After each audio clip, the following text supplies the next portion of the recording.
Well, all praises to our Heavenly Father. I thank you for everything. I thank our Heavenly Father for this new moon. I'm seeing comments. I didn't.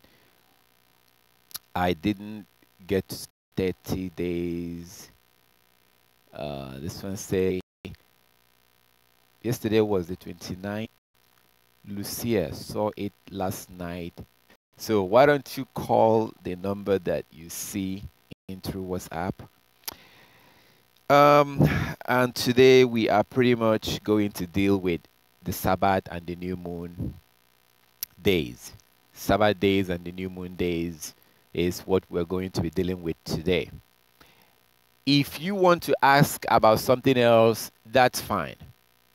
That's fine. I do get questions about the Sabbath day, people asking about the Sabbath. Today being a new moon day, the first day of the second month, I think it's much more proper to focus. But again, whatever it is that you want to deal with, whatever you agree with, you disagree with, you're not sure, you're sure, whatever, if you're more than welcome to call the number under the screen. Today is the first day of the second month. Yesterday was the last Sabbath of the month. Um, I am kind of a little bit more prepared right now to focus on this. So we can go through stuff for those that want to learn. We can go through things right now and deal with the. Let's see. If you wanna, for those that are not sure when the day begins, we can go through it right now, and I can show you on a practical terms as to when the day begins. As you can see on my chart over here, I can show it to you. We can go through it for those that want to understand why we say that the day begins from dawn to dawn. Okay, so all praises to the Most High that I have the. I'm very happy that I'm able to kind of do that, because this is a very. It's much better to explain it visually. If I'm like explaining to you why the night, when what was, right now we can have the Bible, and and we can go through it. I can show you, and you can see for yourself. So all praises to Yah for that. Um, we can do that right now and go through all of this. So you are more than welcome to call in if you would like to. If you have any question, whatever it is, it's up to you. I'm gonna be here for a little bit, and then I will go do the new moon report. So you can call in right now if you have any questions about when the day begins, um, and stuff like that, and when the Sabbath is, and things like that. Whatever that thing is, you are more than welcome to call in right now. All praises to our Heavenly Father. Okay, so again, it doesn't have to be. It does not have to be only about the Sabbath. You can call in about other things, other issue, biblical marriage, and other laws.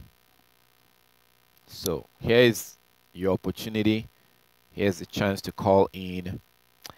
Also on Skype, I see messages coming in on Skype. You can also call in through Skype. Um, let's see.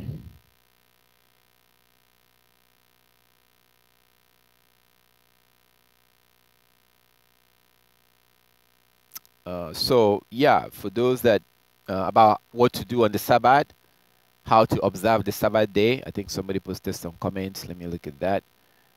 Those that want to observe, how to observe the Sabbath day, you can also call in right now if you would like to.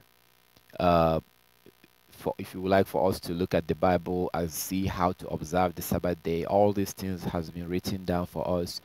How to observe the Sabbath, and so says to obey Yah also is confirming that today is a new moon. So that's to witness for me. Okay. Um, all right. So, uh, so yeah, for those that would like to, if you have any question, this is the time to call in um, about the Sabbath.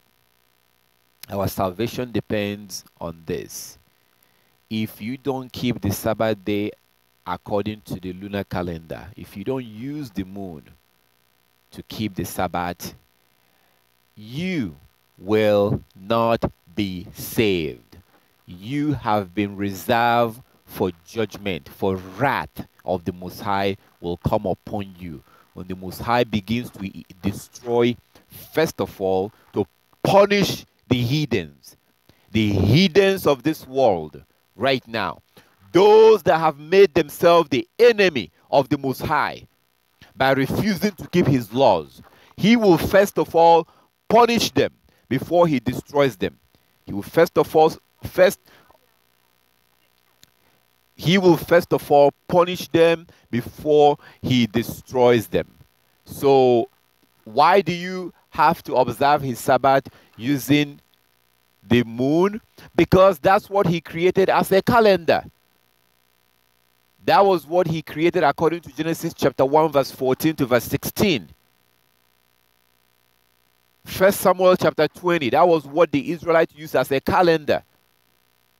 Colossians chapter 2 verse 1 to 16. Paul was telling them to not let anybody judge them or condemn them for observing the Sabbath day, the new moon day, and the feast days. You cannot observe the new moon day using a pagan, European, man-made calendar.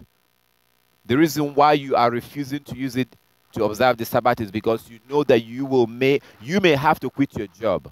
That's why. Who do you think you're fooling by your excuses? Who is on the line? Yes, brother. How are you doing? Doing well. How about yourself? Good, brother. Good, good. All praises to Yah. Question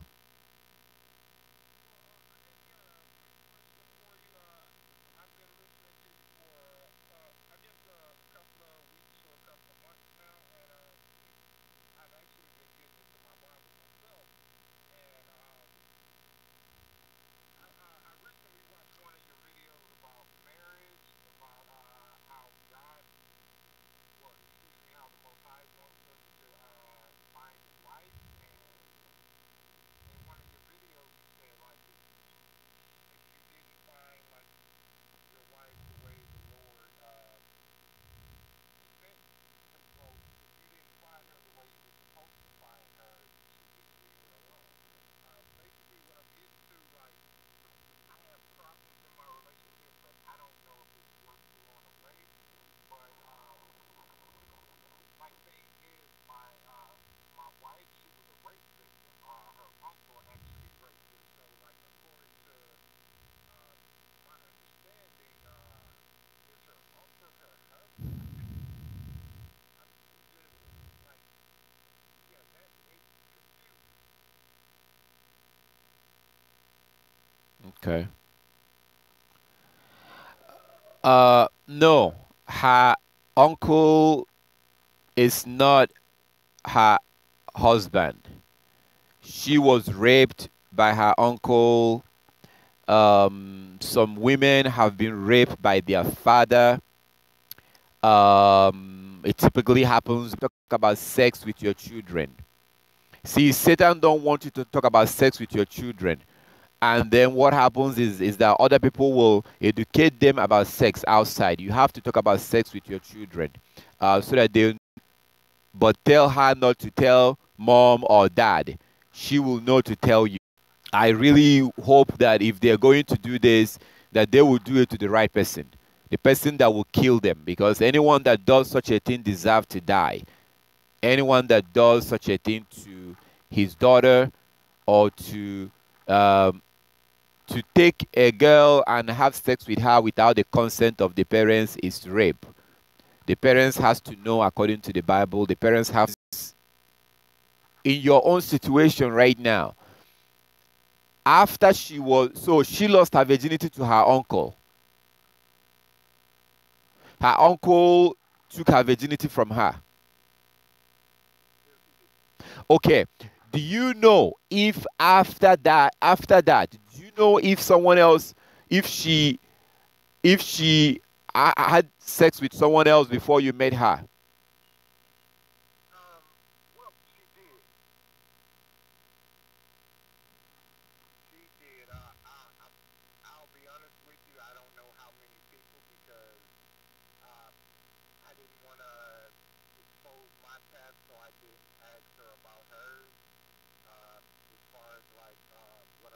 it just came out of conversation one day, and that was after I married her. Like I didn't, I came into the, I guess, into the marriage blind. Okay. So let's say right now that her case is typical. Her case is typical. You know, usually stuff like this will happen. Eventually, the girl will go on to be with more men, and then eventually settling down with one. So the thing is that let's say she was raped uh, by her uncle, because that was rape. That was rape because she did not. She most likely did not approach him and ask for sex. That pervert, that real pervert. You see, today definition of pervert have changed. So if you actually marry a young girl, according to the Bible, people will call you a pervert. But a man try, stealing and robbing his own relative like that, that is the real pervert. So if he, after he raped her, no other man was with her, there would have been a different case, because like you asked in the beginning, no, he can never be her husband. He cannot be her husband because they are related, they are relatives. So what happened is that he, in one way or the other, was going to have to die. He was going to have to die. That's the according to the scripture. The scripture says that whoever does such a thing should be put to death. That person was to be put to death, but he cannot marry her. But if after this rape happened, and she then was not with anyone else, and then you were the first person, then there's a more greater opportunity of her being your wife. There's a greater opportunity of her being your wife, because I tell you, I know we are online, and I know I have a lot of wicked people that are listening, and they may be watching to hear what I will say, but I don't know if there's anything for me to hide in this, really. If you rape my relative, I will most likely kill you. There's nothing to hide on that. If you rape my child or my relative, you will most likely die in one way or the other. So for the enemies that listen, well, now you've had that. So, because that's what the Bible says. The Bible says that a man that rapes a girl should be put to death. They should die. And the Most High will not hold it against the man that kills you. So, the problem is that after this incident, she went on to most likely have boyfriends, and before you then started being with her. So she's not really your wife. She can't really be your wife. There's a greater opportunity of her being your wife. That is, if this wicked man that raped her died. If that wicked man dies, then she would have most likely be your, she would have. But after, because she was with other people, and then before you, that just complicates the situation. So that if you right now wants to obey Christ, she can be your wife. Remember that Christ said that Christ Yeshua, our Savior, says that whoever marries a woman who has been put away commits adultery. So when she lost her virginity and she went on to be with all these other men, notice that none of them kept her. Notice that after her uncle raped her, he never kept her to be his wife. So he put her away, really.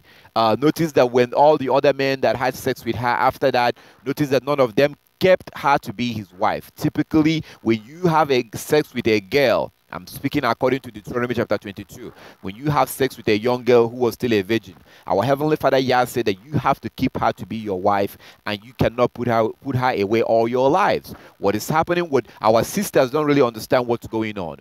When you allow these dogs, when you lay down and spread your leg for these dogs and they get on top of you, afterwards they toss you out. They leave you. A man is not supposed to leave you. If I take a young girl and lay with her, first of all, before I lay with her, I have to talk to the mom, to the dad. I have to consult with the parents that I want to marry their child. And once I take her, then they have to tell me what to do. then I pay her bride price. Once I lay with her, I cannot put her away. So what happened is that all these girls, for most women in this world right now, they typically will spread their leg and lay down for some dog they will throw away their womanhood, throw away their value, their virginity. They give it away, and then the man will basically put them out because he's not keeping you for you to be his wife. You are good enough to lay down and him pleasuring himself for a moment and then tossing you out like a dog.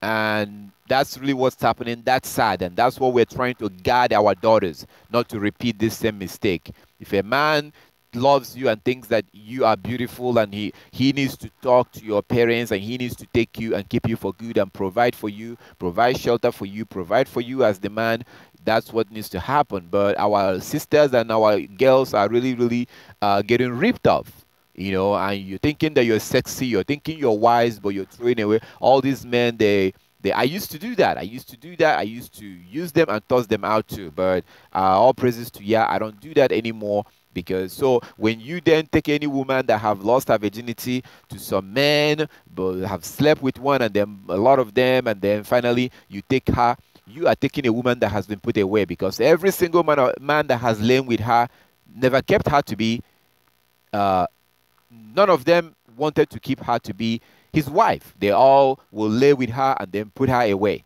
And yeah, Yeshua said that if whoever marries the woman who has been put away commits adultery. Who you marry must either be a virgin or a legitimate widow. Legitimate widow, meaning that she was a virgin and then her husband dies and she never has sex with another man, and then you marry her. So right now, unfortunately, according to the law, according to the scriptures, she can't really be your wife right now.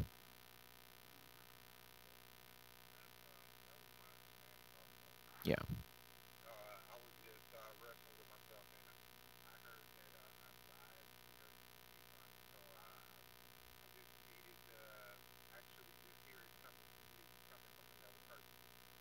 If my understanding was up too far.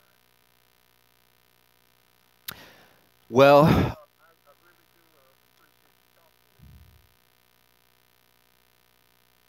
thank you, brother. Thank you. All praises to our Heavenly Father.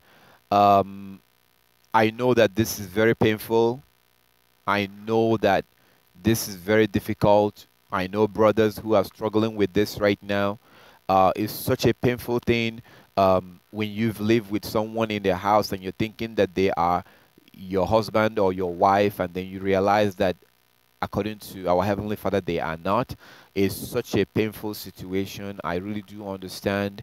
And that's why I'm really focusing on the younger people, because that 12 years old girl, 10 years from now, will be 22 years old. And that 15 years old boy, 5 years from now, will be 20 years old. So just like all of us used to be young. So that's why I focus on the young people. I understand that this is very difficult for you, and this is going to be very difficult to resolve. And you need to understand that this is a very important issue. It's a salvational issue. Your salvation depends on this, because each time you lay with her right now, I mean, as in having sex, that's an adultery. That is an adultery. Each time you have sex with her, please try whatever you can not to do that. I know it's painful. She is not your enemy. Okay, she's not your enemy, but she will be your enemy if she begins to pressure you to have sex with her. Then she becomes your enemy. But right now, she's not your enemy. If you have children with her, do you have children with her? No, we have no. Okay, if you have children with her, and for those that have children with in a situation like this, you are still obligated 100% to take care of your children. You have to take care of your kids. If you have children with that person, you have to take care of your children. Just because they are not your wife or your husband doesn't mean that you should just abandon them and the children. Your children, if you are a man, your kids still needs you as the father. If you're a woman, your children still needs you as the mother. So for the men that are in this situation and wants to obey their God and wants to get out and resolve this issue by repenting in this case means not having sex with that person. That is what repentance looks like on this particular issue. So what you really need to stay away from right now is having sex with her. That is what you need to stay away from. If you can help her in any other way, financially, however you can help her, feel free to do that. There's nothing wrong with that. She's not your enemy. As long as she's not pressuring you to have sex with her. As soon as she begins to pressure you to have sex with her, then that's when it becomes a problem, because sin right now we're dealing with her is just going to be having sex with her. That's going to be sin. Stopping that will be repentance. So may Yah, our Heavenly Father, help you, my brother, as you go along. We have a very short period of time in this world, so we have to make sure that we don't let pleasure get in the way of us and our Heavenly Father, and handle this. I would like to leave you with Ezra chapter 10. If you read Ezra chapter 10, you will read about, Israelites that found themselves in a similar situation. Read Ezra chapter 10 and you see how they handled it. So may Yah bless you and help you, my brother. Feel free to call anytime. Feel free to call whenever. And, as you work this thing out. Remember, whoever you have to marry will have to either be a virgin or a real widow. So thank you very much for calling, brother.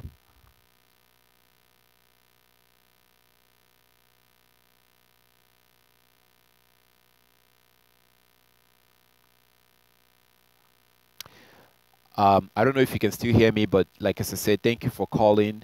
Um, and you are more than welcome um, to call whenever, any other time. Feel free to call. Okay, okay, brother. Thank you so much. May God bless you. May peace be with you. Okay. All praises to our Heavenly Father, my brothers and my sisters. As you can see, today is a new moon day. Uh, Today is a new moon day, and we are here today to. I am here for whoever has any question in terms of the Sabbath. I try to be prepared as much as I can in terms of. Um, right now, I don't really have any interruption right now. I can focus on this. So you are more than welcome to call if you have any question about the Sabbath or any other issue. But really, you see how important this is. I don't know who this brother is. This is the first time I'm talking to him. You see that we're dealing with the Sabbath, but he called because of this issue. This tells you a lot. This is a very important issue right now, and this also shows that people are trying to repent. Brothers and sisters are trying to repent from all over the world. People are waking up to the truth, and people are trying to repent from these sins. That is to show you how important this is. Okay, this is the first time I'm talking to this brother. I'm also talking to other brothers that are working on this right now. So it's a very important issue, and you have to make sure that your children does not repeat this, because it's very painful. All praises to Yah that this brother does not have any children with this particular woman. It would have been much more difficult to get out of this. It would have been very, very much emotionally, it would have been very, very difficult. But all praises to Yah that that's not the case. So, so it's a very, it's a very important issue right now, and people are realizing it. Other people are like realizing it, and they are being like, well, God will understand. Yah will understand. No, you're living in sin. You're having sex with somebody who you're not supposed to have sex with. There's no understanding there. You know, um, but all praises to Yah. So you're more than welcome to call for if you have any question about the Sabbath or any other issue, whatever any other issue that you want to talk about or discuss, whatever that is, feel free to call. You're more than welcome to call in at any time. Um, okay, so there are some people that posted some comments here. Let me look at that.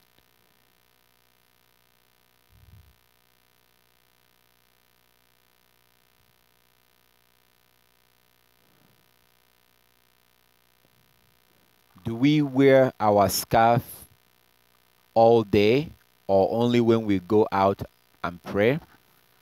Hmm. We've looked at this before. Uh, I am trying to. I'm thinking of. Um, Hopefully, Yah will provide some help, because when we do go through these things, they are usually hidden within the video. When you see those videos that are like 4 hours long, 5 hours long, there's a lot of information within that video, because we do deal with these issues within those videos. But hopefully, Yah will help me and provide me some help, people that will help me out in trying to separate all this in topic by topic and then re-upload them. But we've looked at this. Somebody, a sister asked this question a while ago, maybe like a month ago during the live broadcast, and we went through the Bible and we saw that according to the scriptures, the Hebrews, they were wearing.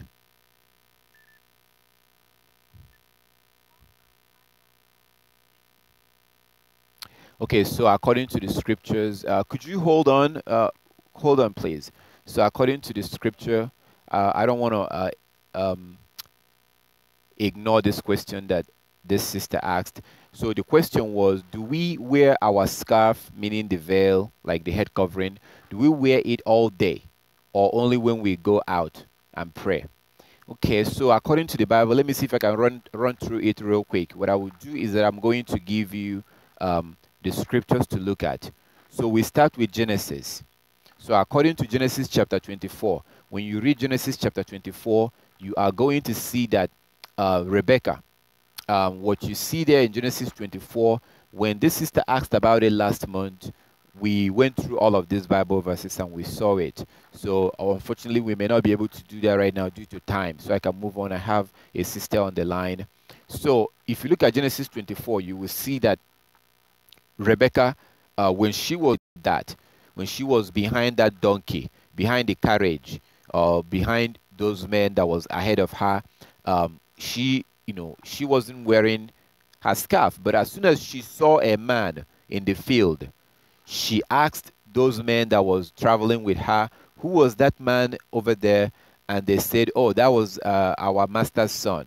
And Rebecca quickly grabbed her head covering and put on her head covering. So this man that is going to be her husband, the man that was going to be her husband, Rebecca did not even allow him to see her hair. Even though this man was going to be her husband, but she still did not allow her to see her head. She quickly covered her hair. You will see this in Genesis 24. So if you understand how important this is, you would not be allowing any random man out there to see your hair. I've always said, whatever you see everyone doing, you need to stay away from that. Anything that the public is doing, everyone is doing is wrong. Anything that everyone is doing, that thing is wrong. Just know that it's wrong. Try and stay away from that. So with the way you see people look at hair and carry hair today is not the way it was supposed to be. So, and you see the Muslim women. I give an example of what happened in France. The French government banned head covering. They literally banned it, meaning that if you're in France, they banned it. These Gentiles in France, they banned it. Guess who went to the street and began to protest? The women.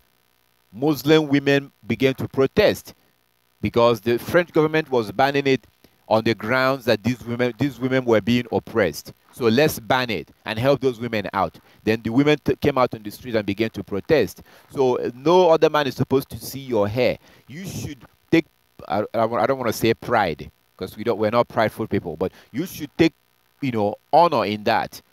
So as you can see in Genesis 24. Okay, that's Genesis 24. That is Genesis.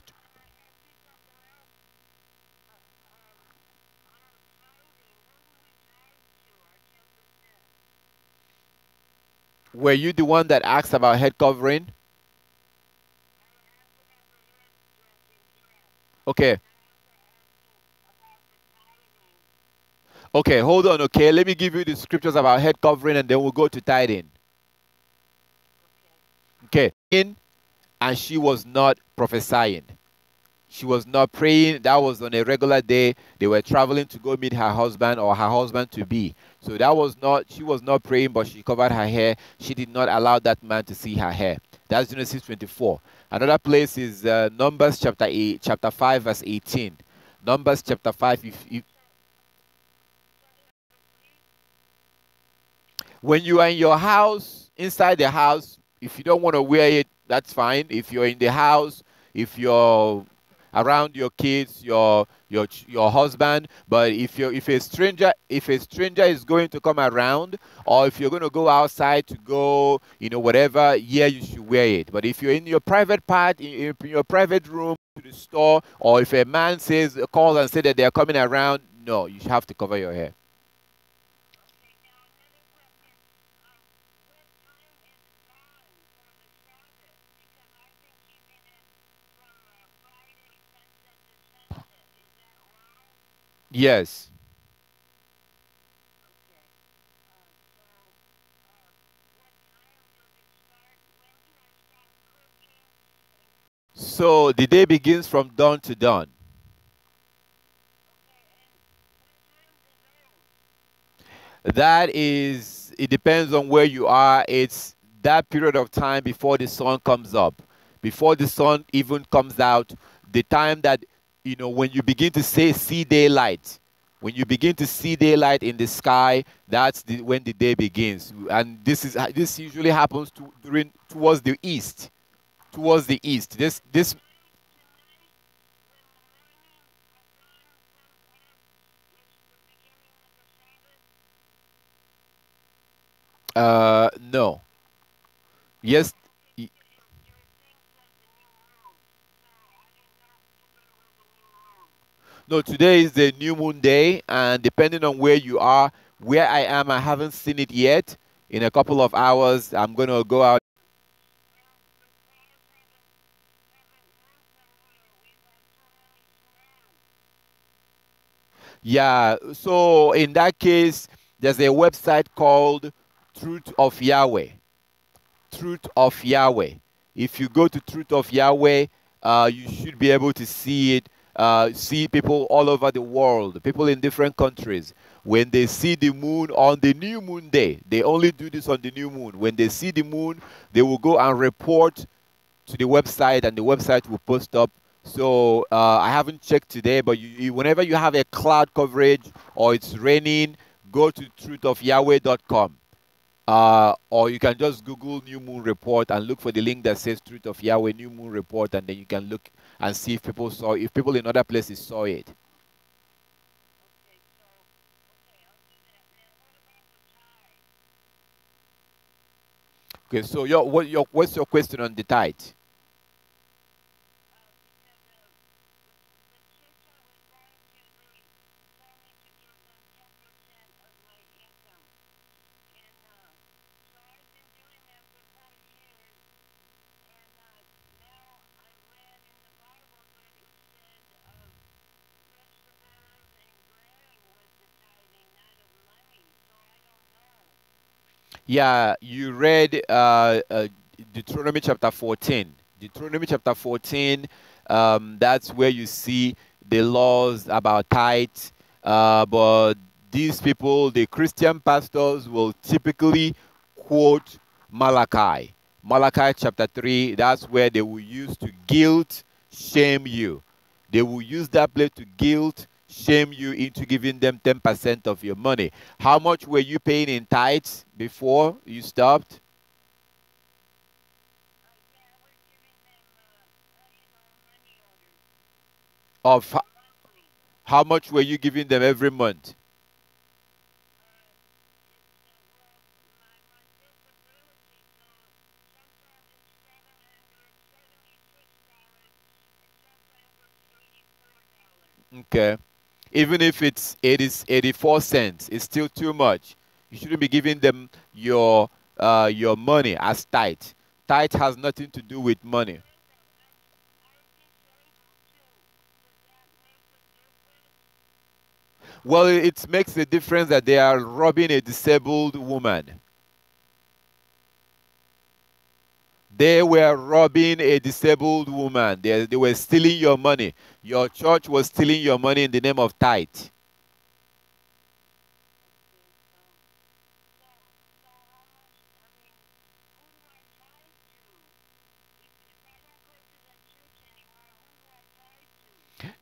Do you?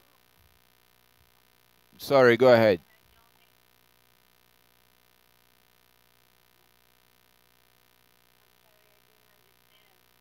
Sorry, yes, say go ahead.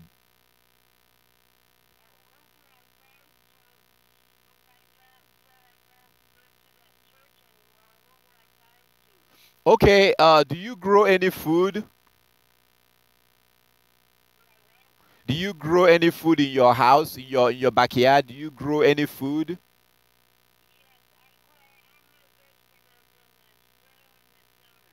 Okay. So you can take okay, so you can take 10% of your of those things that you grow. Take 10% of your vegetable. If you're still going to that church, take 10% of your vegetables that you grow and go give 10% of that. Like you when you do get those vegetables, those the things that what did you say you grow?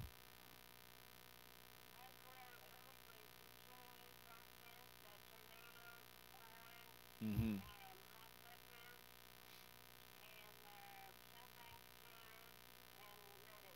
Okay, so you can take, when you gather all of them, when you get them out, take a little bit of lettuce, a little bit of tomatoes, pumpkins, gather them together, put them in the basket, and go give it to the pastor. That's 10% of your produce. That's what you grow. Now, back in the day, when people was actually following the Bible, they will take it from you, and that was he was supposed to now take it and give it to the fatherless, to the motherless, those who are hungry. They were supposed to get 10% of that produce. Your pastor.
Okay, so I heard some of the things that you said.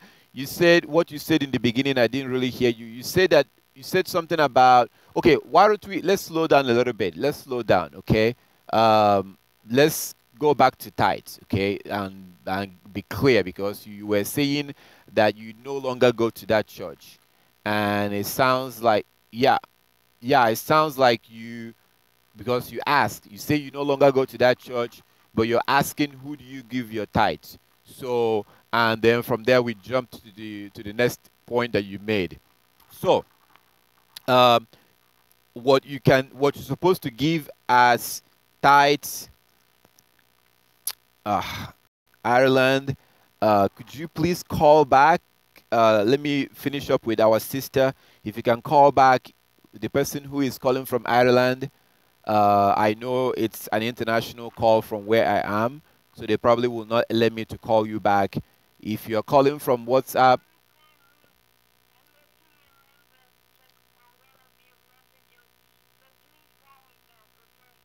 okay, sister. All right, let's make sure that we round up and conclude very well, so that I want to make sure that you understand.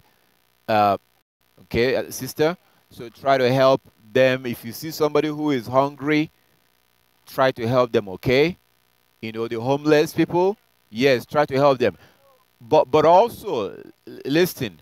If you get anything in the mail, if somebody contacts you on Skype, on WhatsApp, on the internet, and they say that they are stranded, they are hungry, they are this, please do not send money to anybody. they are this and they are hungry, do not send money on the internet to anybody, okay? Do not send your money to anybody, okay?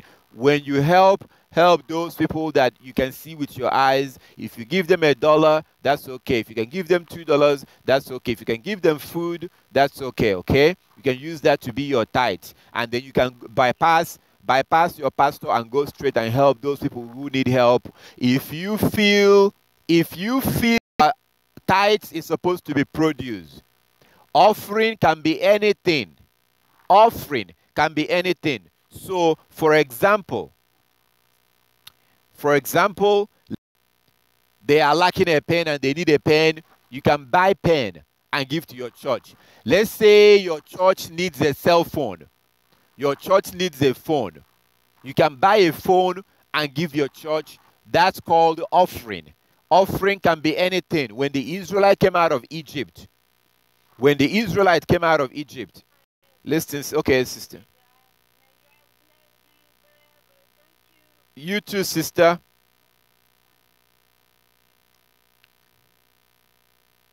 Who's on the line?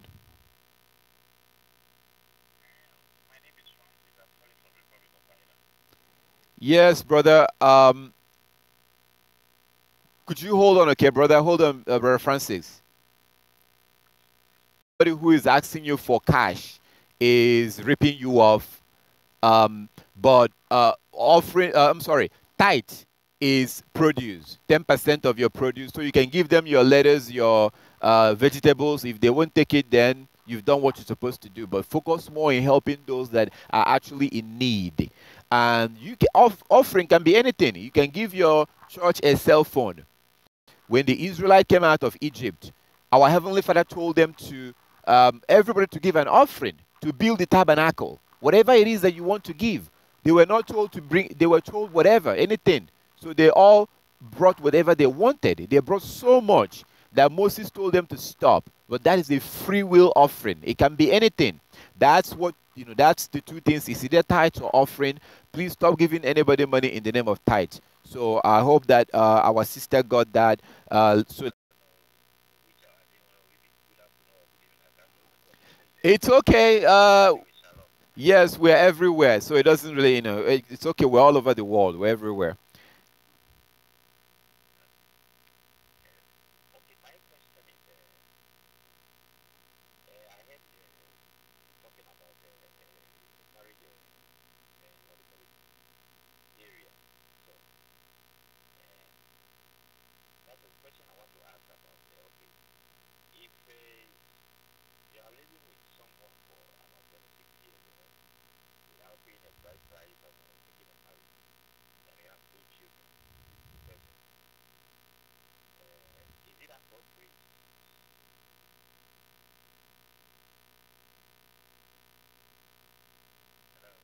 Yes, I can hear you. Yeah, I suggest you. It seems like your YouTube is on. I suggest to avoid feedback. You may want to stop because you're talking to me on the phone. If you might want to turn off the or pause the YouTube, so in that way you don't have any feedback that may be affecting your phone. Okay. Okay, go ahead. Go ahead. I can hear you now.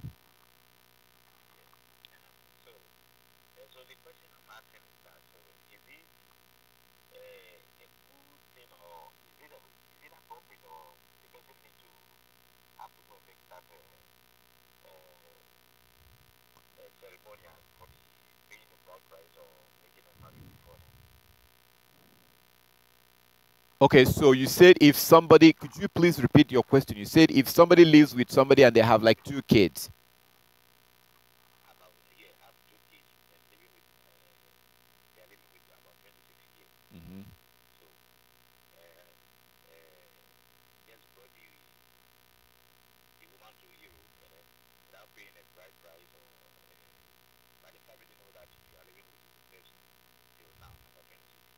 Hmm. Hmm.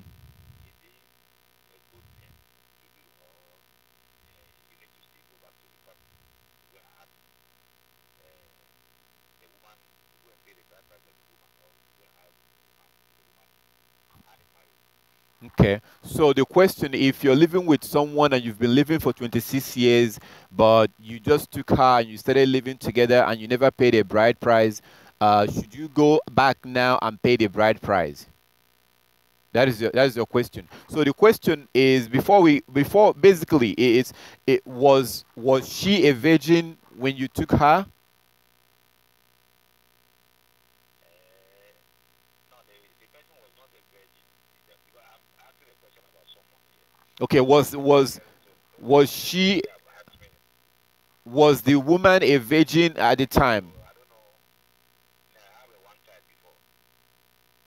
So what I'm saying is, was the lady a virgin by the time, when the man took her to be his wife 26 years ago?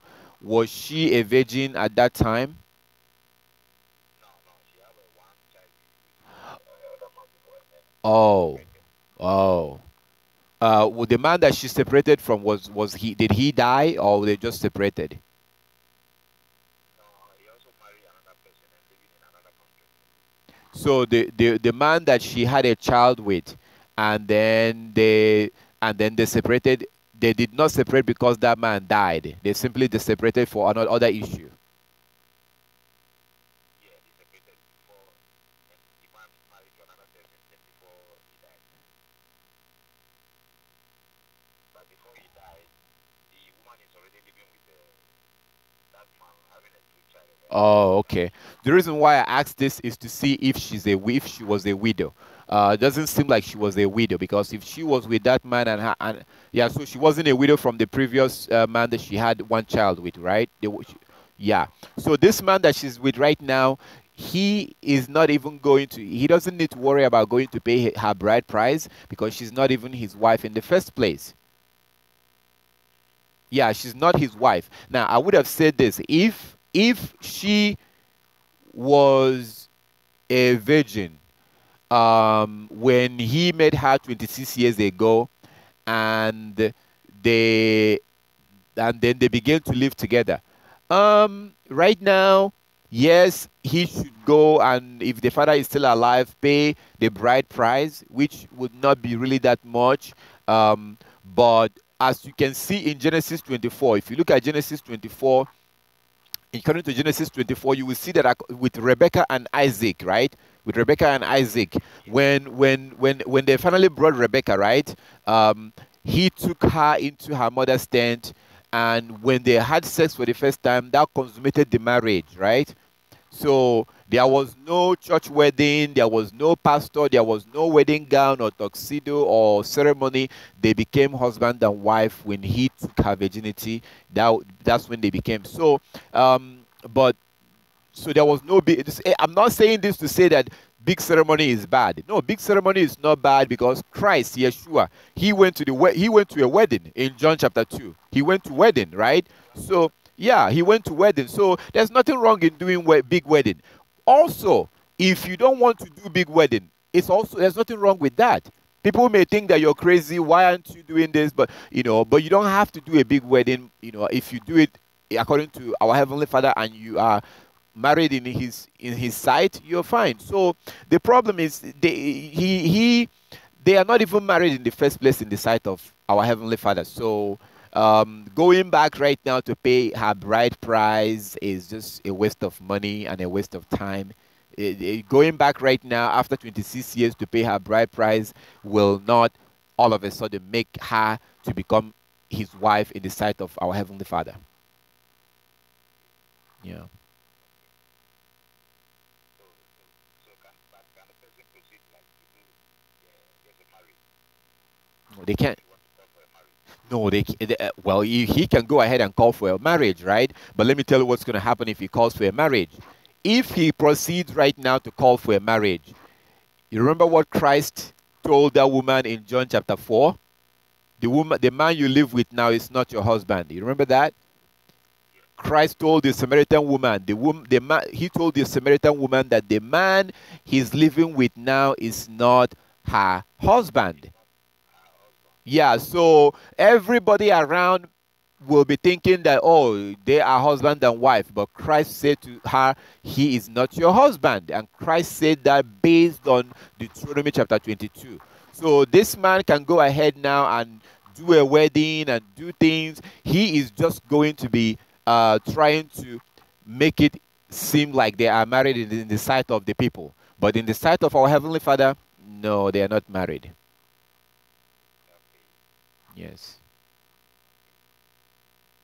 So that means that means they don't need to do anything. No, they don't need to. They don't need to do anything. And here's what they need to do. This is what they need to do. They need to stop engaging in sexual act. Having sex, because each time they have sex, it's really an adultery in the sight of our Heavenly Father. Each time they commit sex, they have sex, it's an adultery. That's what they need to stop doing.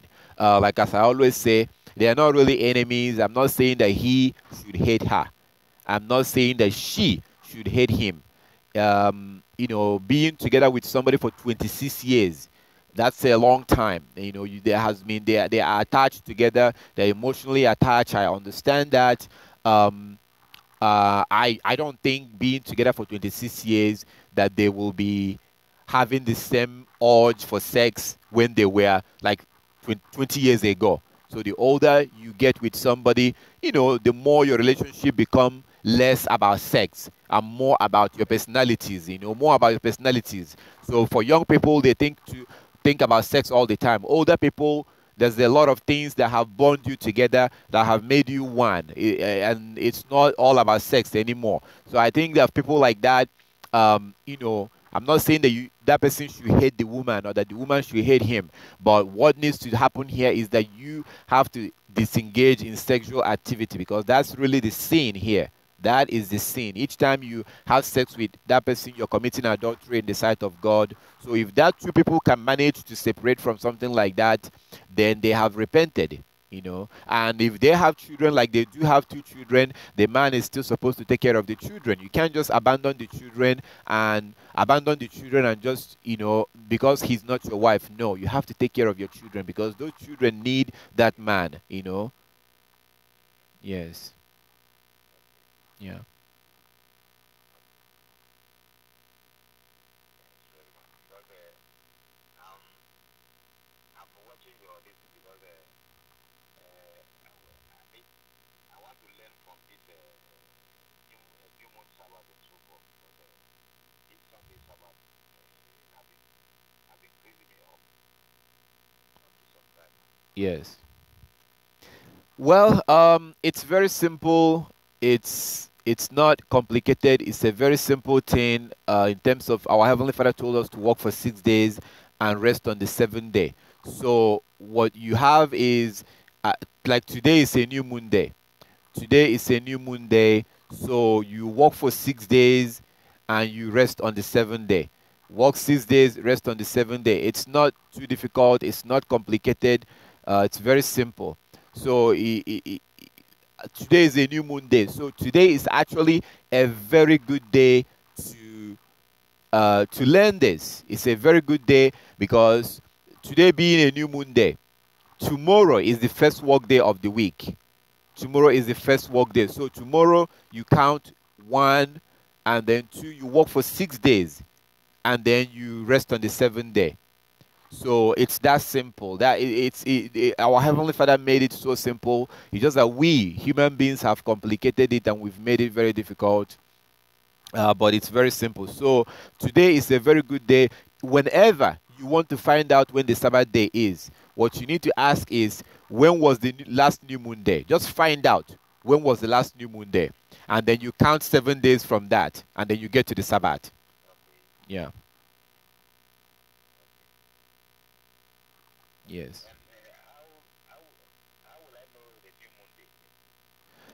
How would you know a new moon day? Yeah. Well, you can, if you're looking at the phases of the moon, if you're looking at the phases of the moon, you will see that the phases of the moon changes every night. Every Okay. night, the phases of the moon will change. So, um, When it becomes full, or no, when it becomes full, it's full. When it becomes tiny, I know your YouTube is off right now, but I have something I can if you open up your YouTube, you can see on the screen right now what happens and when to. So I don't know if you can go ahead and turn back your.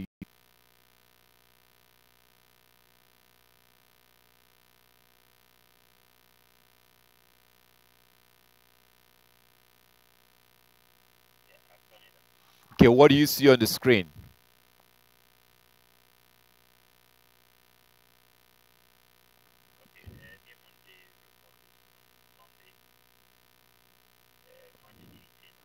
No, not that one. If you can you see me on the, can you see me on the screen? Can you refresh your YouTube? If okay, do you see something that says Lunar month? Watching, so you need to refresh it or try to go back into the channel and then click on the live video. So in that way you can see it, see it live right now.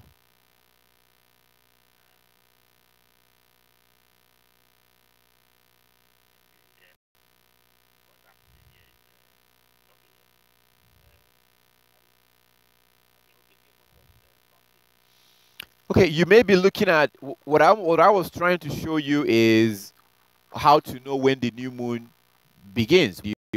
Um, you have to refresh your YouTube. You have to go back and go back into YouTube to go into my channel and be able to see the video. But if you're not able to do that, that's okay. Uh, okay, so at the beginning of the month, you have a new moon day. That's today. So this evening, right now, where you are over there in Europe right now. Okay, so it's dark. So if 11 p.m. Okay, so if you had looked this evening before or after the sun went down, you would have seen the first crescent of the moon. So the moon that you would have seen tonight would have looked to see in number two, number two, which is day one, the first work day of the week. So you work for 6 days, then you rest on the seventh day. So your question is, how do you know when the new moon is? So what you do is the moon every night by seeing what the moon looks like every night, because at the beginning of the month, the moon will begin to increase. The moon will begin to increase and increase and increase and increase, and then eventually it gets to full moon, right? It gets to full moon. So let me back up a little bit. So at the beginning of the month, when the new moon begins, 7 days after that, the moon will be 50% full. 50% full, like half moon. Yes, whenever you see a half moon, the night you see the half moon, the very next day will be the Sabbath. Because that moon you see that night will typically get like a notice that, hey, tomorrow is the Sabbath. That's how he designed it with the phases of the moon. So you will actually know, oh, tomorrow is going to be the Sabbath. So, and then you observe your Sabbath, and then the moon continue to increase. The moon continue to, continue to increase, and then 7 days after that first Sabbath of the month, the moon will now be 100% full. Full. Uh, yeah, Monday there in Europe. It's still Monday where I am. So, uh, if you go, not this coming Monday, the next Monday after this, the next month, that will be the 30th. That will be 30th of, so 28th of April. In the 28th of April, which will be, there's some apps that you can download. I have one of those apps right here that I'm trying to show you. If you look here, okay, Sunday night, April 29. April 29. Look, so okay, so um, today is a new moon day, right? Today is a new moon day. So today is a new moon day. Tomorrow will be the first work day of the week. So 7 days from tomorrow will be the first Sabbath of the month. So the next Sabbath will be on Monday. And then the Monday after that, right? The Monday after that will be the second Sabbath of the month. Now, the night, there's a reason why there's something I'm trying to show you here. The Monday after this coming Monday. So that will be on April 30th. Okay? If you go out on Sunday, April 29th, the moon is going to be 100% full. You see what you see here on the screen? It says Sunday, April 29th, and then it says 100% full.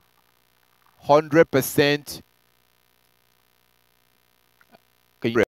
So that full moon that comes out that Sunday night, 2 weeks from now, that full moon that comes out will stay up in the sky until the next day. The full moon is typically in the second Sabbath of the month. And then after that, this is simply an app. You can download this app on your phone. This app is an app you can download on your phone. If you go to Android or iPhone, whichever, we can download this app into your phone. The moon will be on April 29th, the 29th of April. So after that, the next Sabbath will be on 7 days from that. Now, on that last Sabbath of the month, the moon is usually very tiny. The moon will be very, very tiny in that last Sabbath of the month. So you may not be able to see it at all on the last Sabbath of the month. And then the next day is a new moon day. That's how you know when the new moon day begins. But my brother, I have to tell you, if you want to learn this, you have to actually begin to practice it. You need to begin to do it. That's the fastest way to learn this. If you want to, I do get calls and people will be like, they want to know, they want to learn it before they begin to practice it. No, you will not be able to learn it. You need to start doing it. As soon as you begin to do it, you see how easy and how simple it is. Yeah.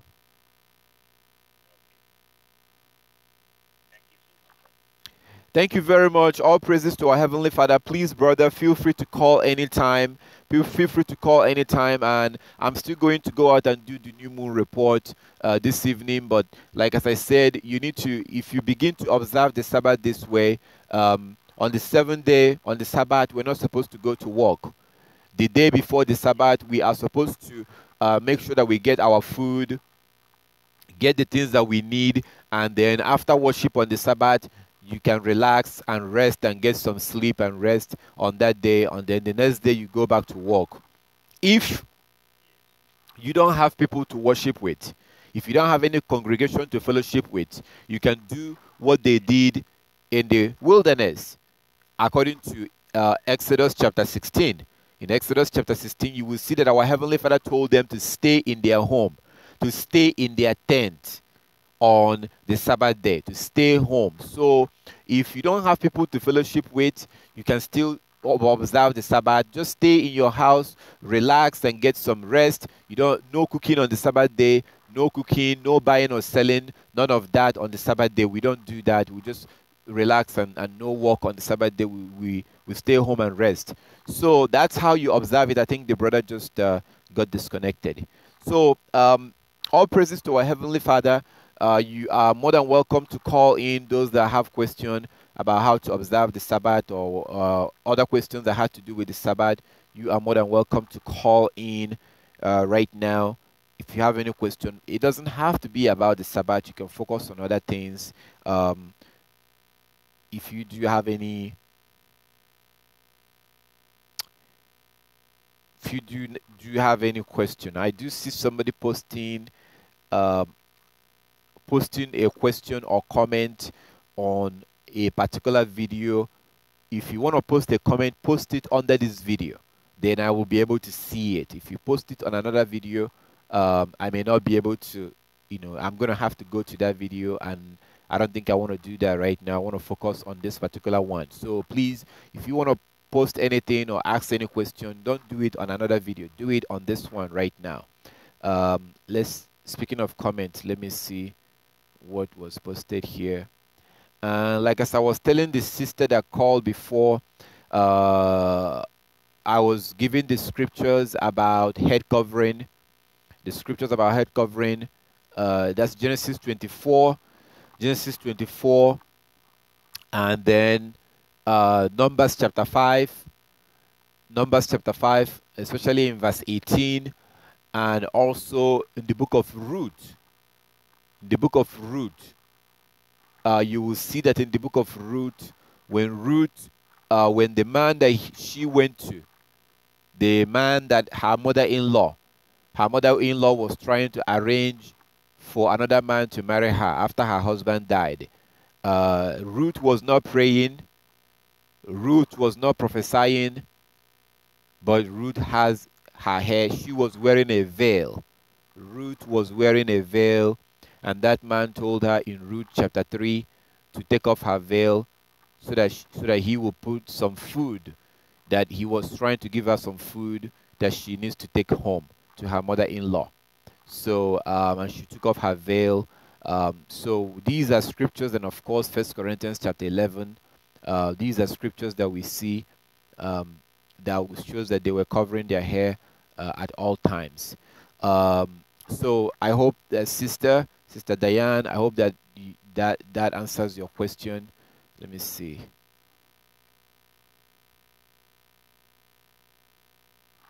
So you said, I have always prayed in these names.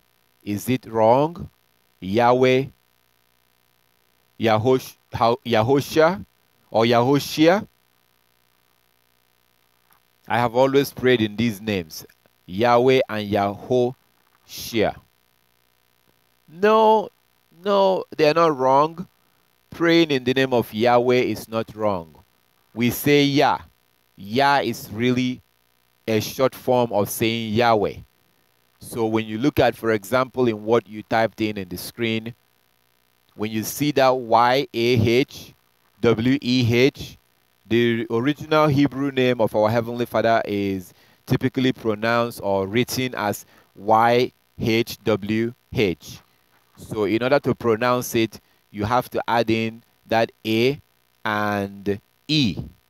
You have to add in the A and E. So it's pronounced as Yahweh. Yahweh. We say Yah. Why do we say Yah? You know, for example, it says in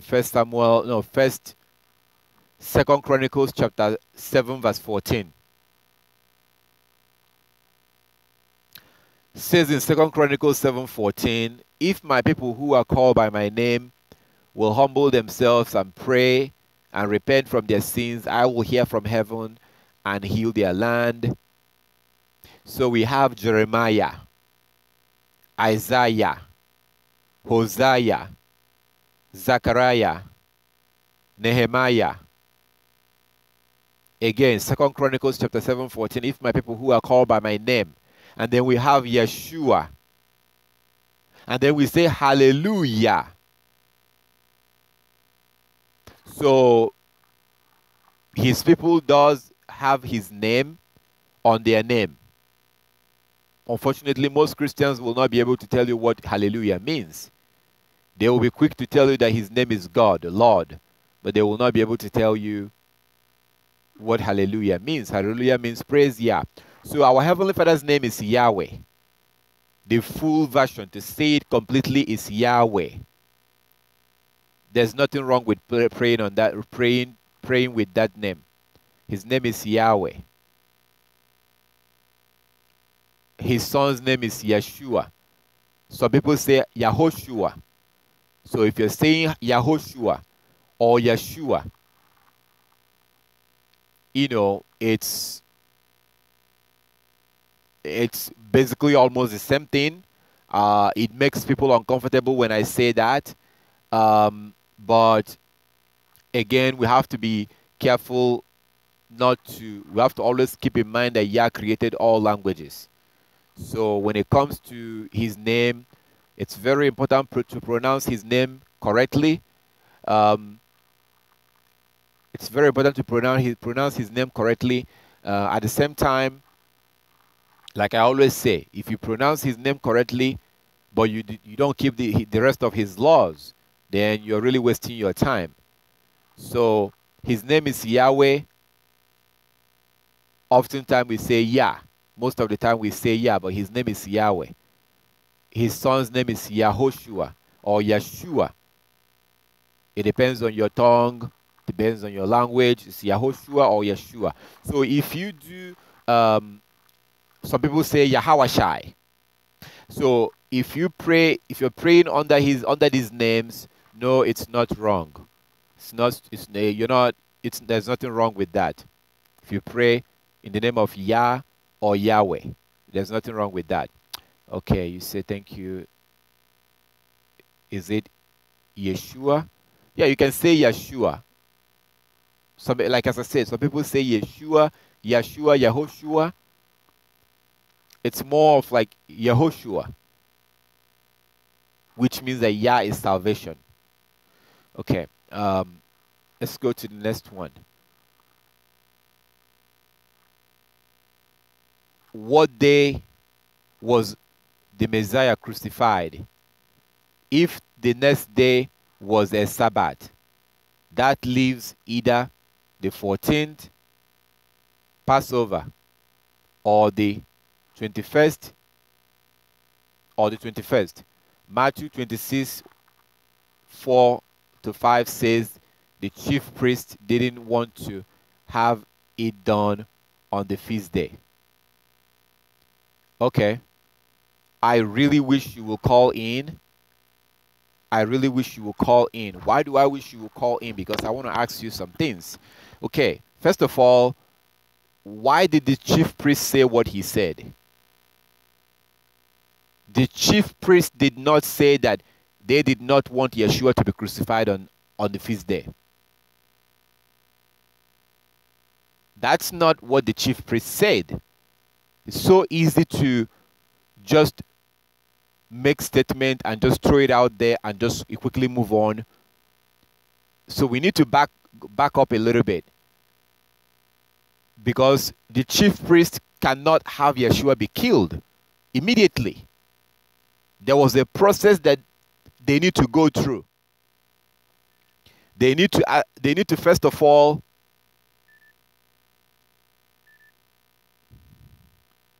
Yes, brother, can you hold on? Yes, you posted the question. Okay, could you do me a favor and turn down the volume of your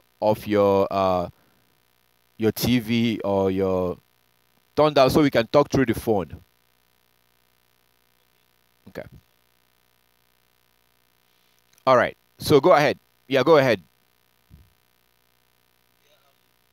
Well, according to the lunar calendar, Christ passed as the 14th. So I'm trying to figure out the scriptures would say that yeah, he was on the cross and had us to be on before the Sabbath, taken to the day the following morning.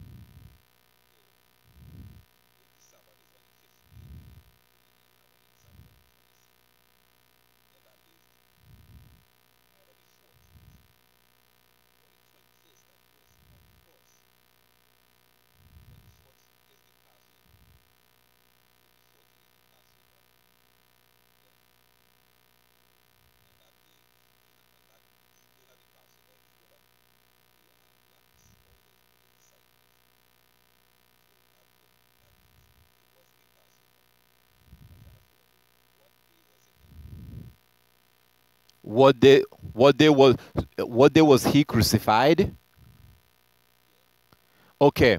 So you said something about the chief priest. You wrote something.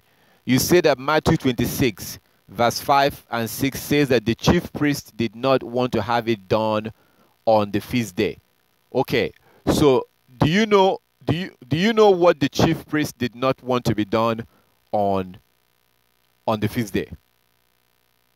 Well, they said that to subtly um, kill him, have him killed, but they wanted to do it subtly. They didn't want it public uproar, which would have happened had they tried to do it during the Passover. That was the way the scripture explained. That is why they sorted within a subtle. That he couldn't have done that. Was I would explain the scripture the verse. did did Yeshua observe the Passover?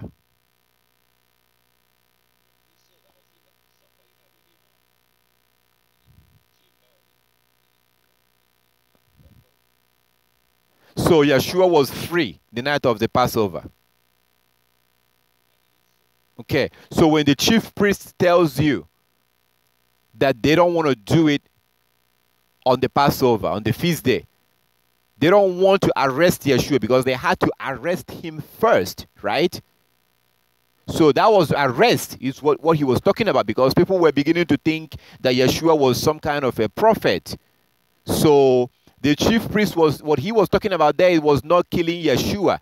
They couldn't kill Yeshua immediately. If you understand the process that they have to go through, they first of all have to arrest him, then condemn him by themselves, and then hand him over to the Romans, who will then crucify him at their own time. The chief priests have no authority of telling the Romans when they have to do it. They have to arrest him first, judge him on their own system. When they find him guilty, that system being the law of Yah, well, after judging him, then they will hand him over to the Gentiles. And when they handed him over to the Gentiles, look at what happened. The Gentiles begin to pass him around from this governor to this governor, back to this governor. So what the chief priest was, this is very important, because if you look at the Christian understanding of the crucifixion, they say that he was arrested or he was killed on the Friday. He died on the Friday and came back up on Sunday or Sunday evening or something. That's not 3 days and 3 nights. That's not 3 days and 3 nights. But that tells you that at that time they were not using a man-made calendar. They were using a lunar calendar at that time. So first of all, we need to be clear as what the priest was saying. He was talking about arresting Yeshua, because that was going to cause problem in the land. People were going to begin to protest if they had, because they have to arrest him first. And so he wasn't talking about killing Yeshua.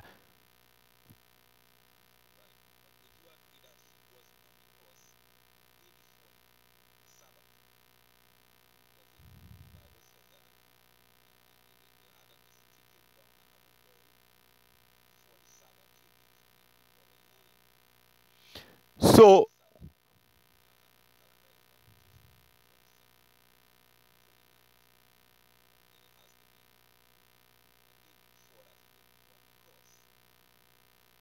well, Matthew 28.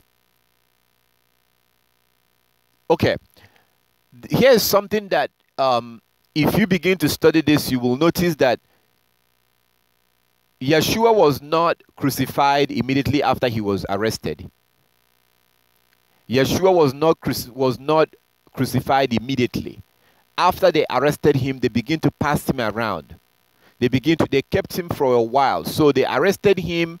When they arrested him, they kept him for a while and they were humiliating him. They did not crucify him immediately.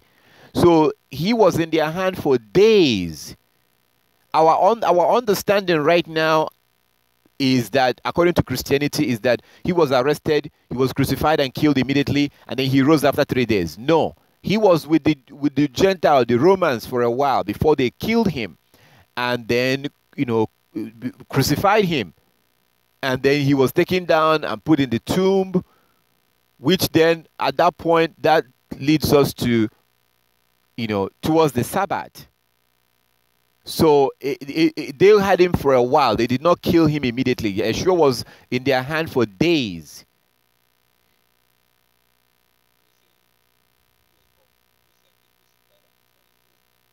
Yeshua was that woman, the women we read about in Matthew 28. In Matthew 28 verse 1, it says that as it was dawning towards the next day of the week, they went to the tomb. So when they arrested Yeshua, Yeshua was in their hand. The whole thing, from the time they arrested him and the time that these women went to the tomb and they couldn't see him, that was about 1 week. It took days. That was about 1 week. But if you study it, I'm telling you, you will see. So they didn't arrest him and kill him immediately, because there were a process that they have to go through.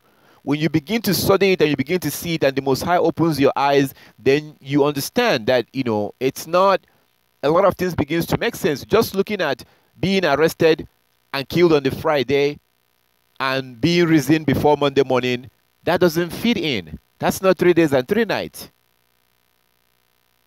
That was, yeah. So you also remember that they had to send him over to the governors, right? They were not doing that at night. They were doing that during the day. And they did not have cars. They have to actually walk to these places. It takes time to go from one governor to the other. This thing took days before they finally crucified him.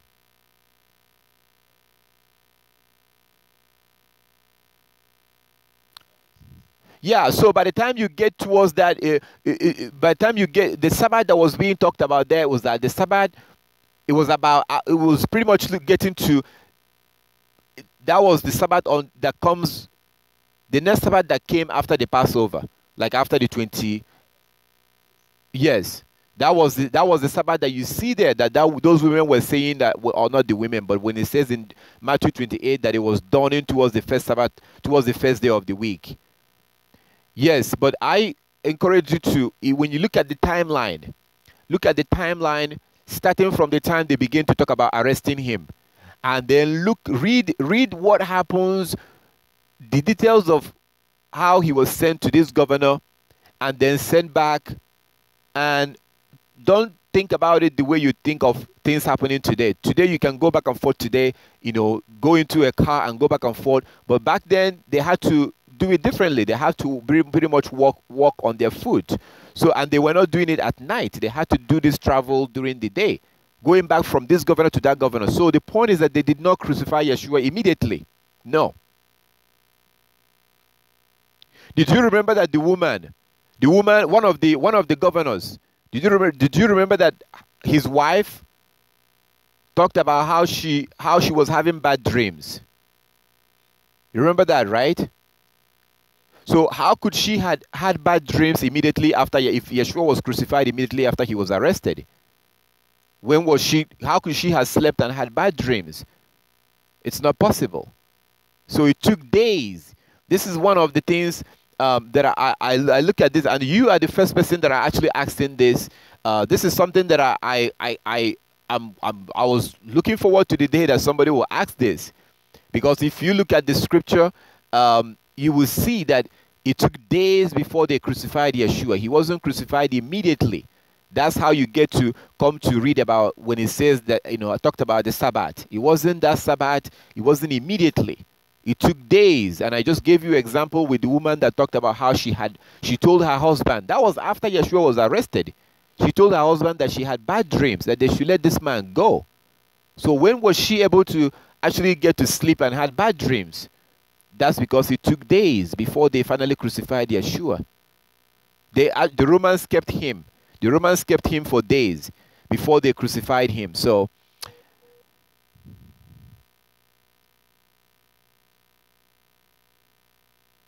yes, brother, I can hear you.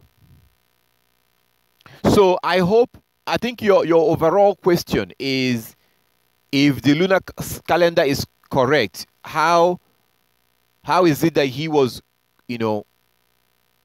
how is it that it talks about the Sabbath? If the Sabbath is on the 15th and on the 22nd. So I hope that everything that I just described right now will help you to understand that the timeline between the time he was arrested and the time he was crucified, you can see the timeline and be able to see that, it took days, which basically led towards the Sabbath. That will be the third Sabbath of the month. That will be the third Sabbath of the month. So let's see. Actually, let me see if I can pull up this chart that I did earlier on. So Yeshua was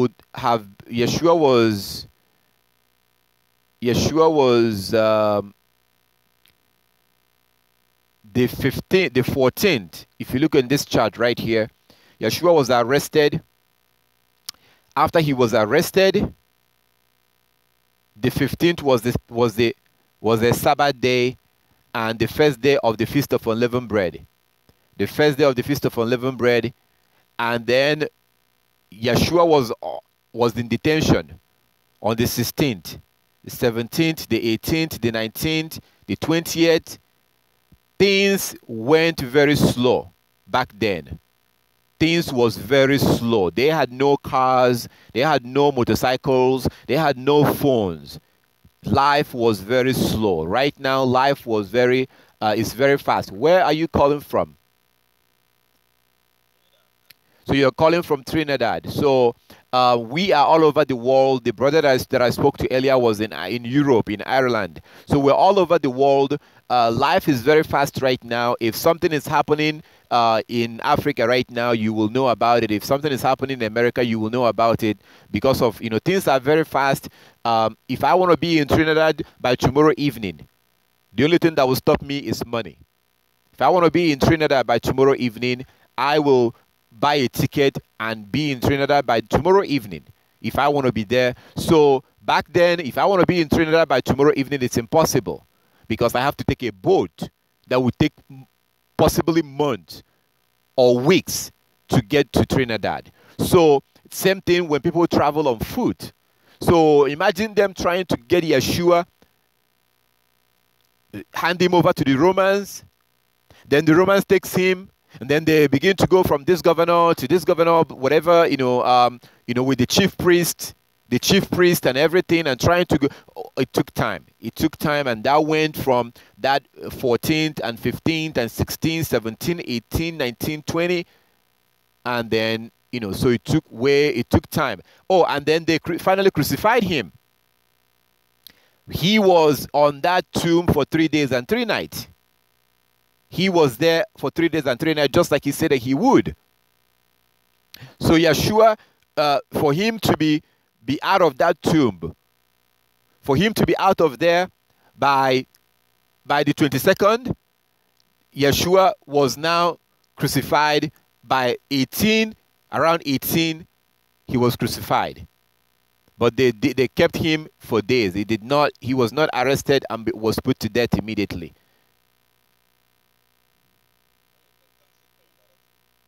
Okay, thank you very much, brother. Thank you very much, and feel free to call. Feel free to call if you for.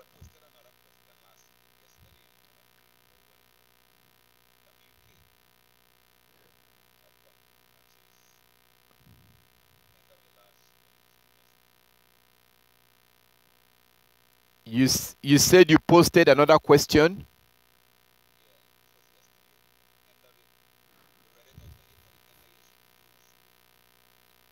Mm,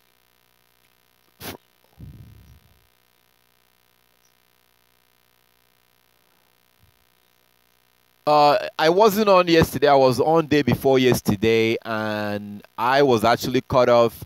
I wasn't able to go through the comments. I was trying to go through the comments, and my system got disconnected, so I wasn't able to go through all the comments and tests that people were sending in. But if you remember it, I think Yaz willing, I may be on tomorrow. I will most likely be on tomorrow. But if you subscribe to the YouTube channel, try to hit the bell so that you get notified each time when I'm on. Okay, try to make sure you hit the bell next to the subscription button so that you will get notification whenever when I subscribe when I upload a video or when I'm online live. I'm gonna be oh, you get notification. Okay. Okay. Well, thank you very much, brother. When you remember that question, feel free to call back. Okay. Peace be upon you, brother. Thank you. Okay.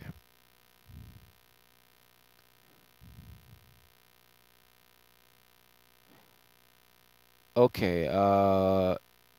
Sister Tina said his name is Yahosha, Son of the Most High. Who do we tithe our tithe? 10%. Okay, we went through that already. I don't trust the online calendars where I'm at. It's hard to see the moon, a lot of cloud coverage. Yeah, you shouldn't trust the online calendars. That's why I recommend the truth of Yahweh.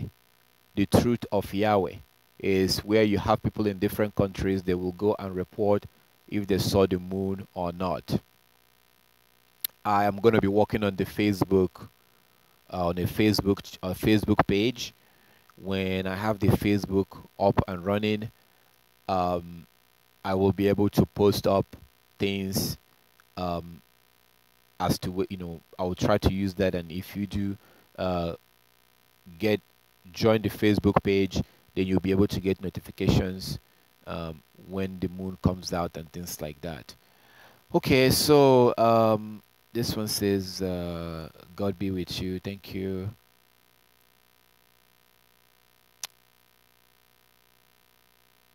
Shabbat Shalom, Sister Nakia. Praise Yah, but you're wrong. His name is Yahovah. Go look into ancient Hebrew scroll, Alap Codes. Okay, thank you. Some people say his name, like right now we have this sister says, Sister Diane says, is it Yeshua or yeah, Yeshua? Um, Sister Tina says his name is Yahusha. Okay. And we have another sister here that says his name is Yehovah. Okay. Um, so um,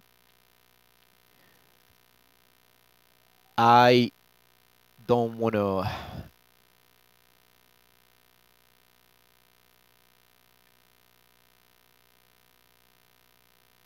We all agree that his name is Yah, right? Whatever you say, you first have to say Yah. So there is a debate in the world as to how to pronounce his name. And I really, really, really don't want to, because there will always be disagreement. There will always be disagreement, and there will always be, um, disagreement as to what his name is. And I just don't want to be. I want to know him first, and once you know him, you will know his name. So we all agree. You can't say that people who are saying hallelujah is wrong, or Jeremiah, Isaiah, hallelujah, no, or Yehuda. So just call him Yah. If you are not sure and you're not comfortable, then call him Yah. So, but I know exactly what the evil one is doing in terms of to have us be arguing about something um, when we should focus about things that matters, like keeping the Sabbath and keeping other laws and the commandments. Okay, sister here says, dearest brother, please edify the assembly with info pertaining to whether or not chicken is clean fuel, as that is scientifically classified as the same as turkey, vulture, Toda Rabba Shalom. Okay, if you are looking in the Bible about chicken, there is a mistranslation in the King James Version. In the King James Version, it says in Leviticus 11, verse 20. Leviticus 11. Before I get to that, let's just clarify with the thing about the scientists. Scientists, when it comes to the things of the Bible, the scientists are irrelevant. What they say does not matter. The scientist of this world does not acknowledge the Bible. Why would you want to acknowledge them when you're studying the Bible? That does not make any sense. I've recommended a documentary called Expelled. Expelled. No intelligence allowed. That video is on YouTube. Expelled. The scientist of this world hates the Most High. They were persecuting, forcing out, rejecting, and blackmailing anyone, kicking out any other scientist that agrees in intelligent design. So the scientists of this world hate the Most High. Why would you want to get what they say? Why would you want to go to them to learn something that is biblical? The Most High created all animals, and He classified all animals. The scientists are human beings, men and women, just like you. Why is what they say so important? They don't acknowledge the Bible. They are fools. Psalm 14. A fool have said there is no God. So they are foolish. What they say does not matter. It doesn't matter. You shouldn't take anybody that says that they're a scientist is a fool. Because most of them does not acknowledge the Most High. And see the documentary that I recommended, and you will see. I recommended, and you will see that. So what they say about when they classify things, you shouldn't take it seriously, because they don't acknowledge the Bible. They think that the Bible was made up. Why would you go to them to find out, classification of things?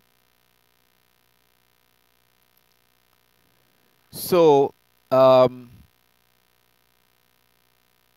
that's what they say is. It doesn't matter what they say, where they classify chicken and all that. That's absolute nonsense. Because the Bible has classified animals, and our interest should be to find out the way the Bible classified it. Our interest should be to oh my God, I just realized that I don't know if you guys were able to hear the questions that when people were speaking. I realized here that um, my mic was still on. I should have turned on my mic when those people were speaking on the speaker. I don't know if you guys were able to hear them, but were you able? Can somebody comment and let me know if you were able to hear them clearly? That was something. I should have unplugged the microphone, but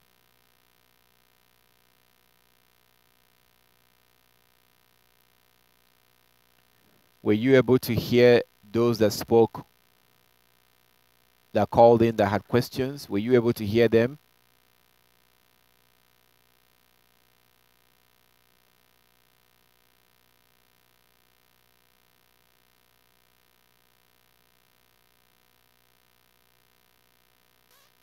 So what the scientist says, okay, you said you couldn't hear them.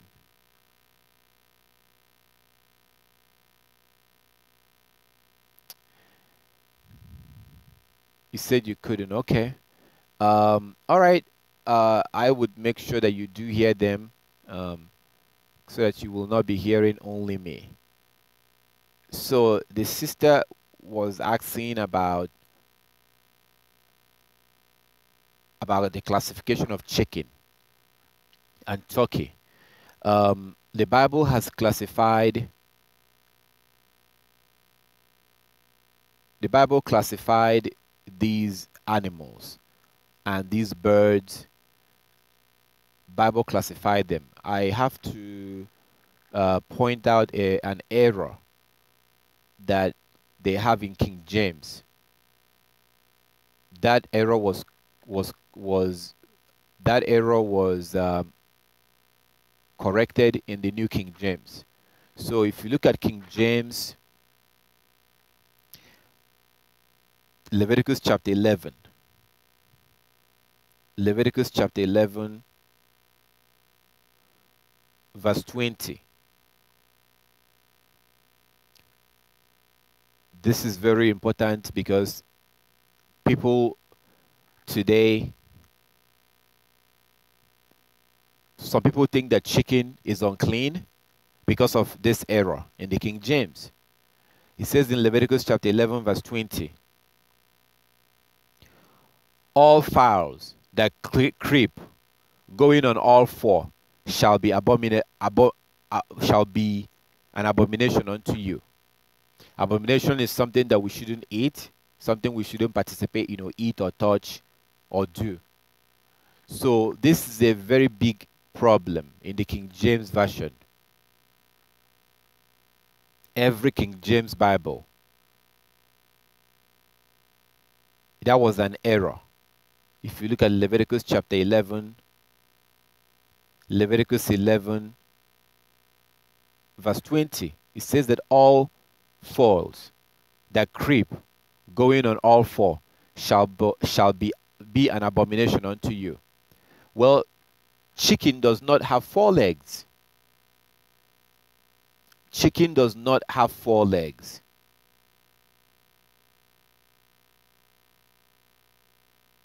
So a lot of people, I have seen videos on you. Somebody made a video on YouTube saying that chicken is unclean.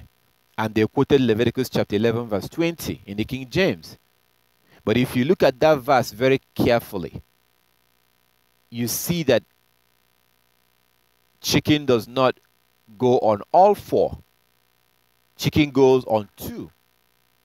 Now go to New King James and look at the same verse. Leviticus chapter 20, verse 11. So those that say that chicken is unclean, this is where they get their information from. Unfortunately, that was a mistranslation. Leviticus 11, verse 20.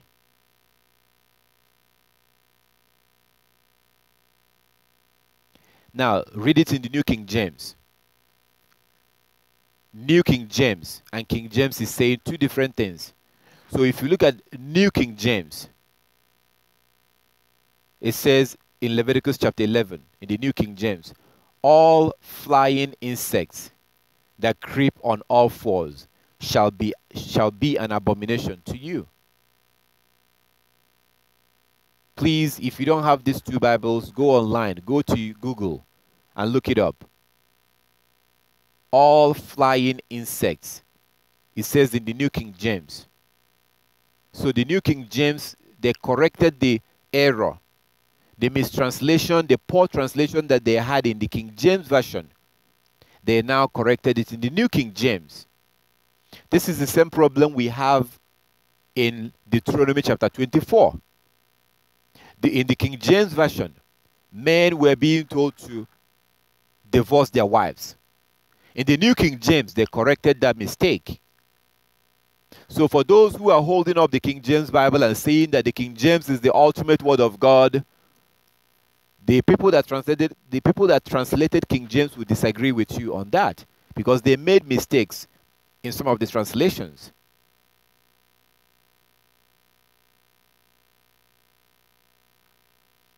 So you can look at Leviticus chapter 20. Leviticus chapter 20.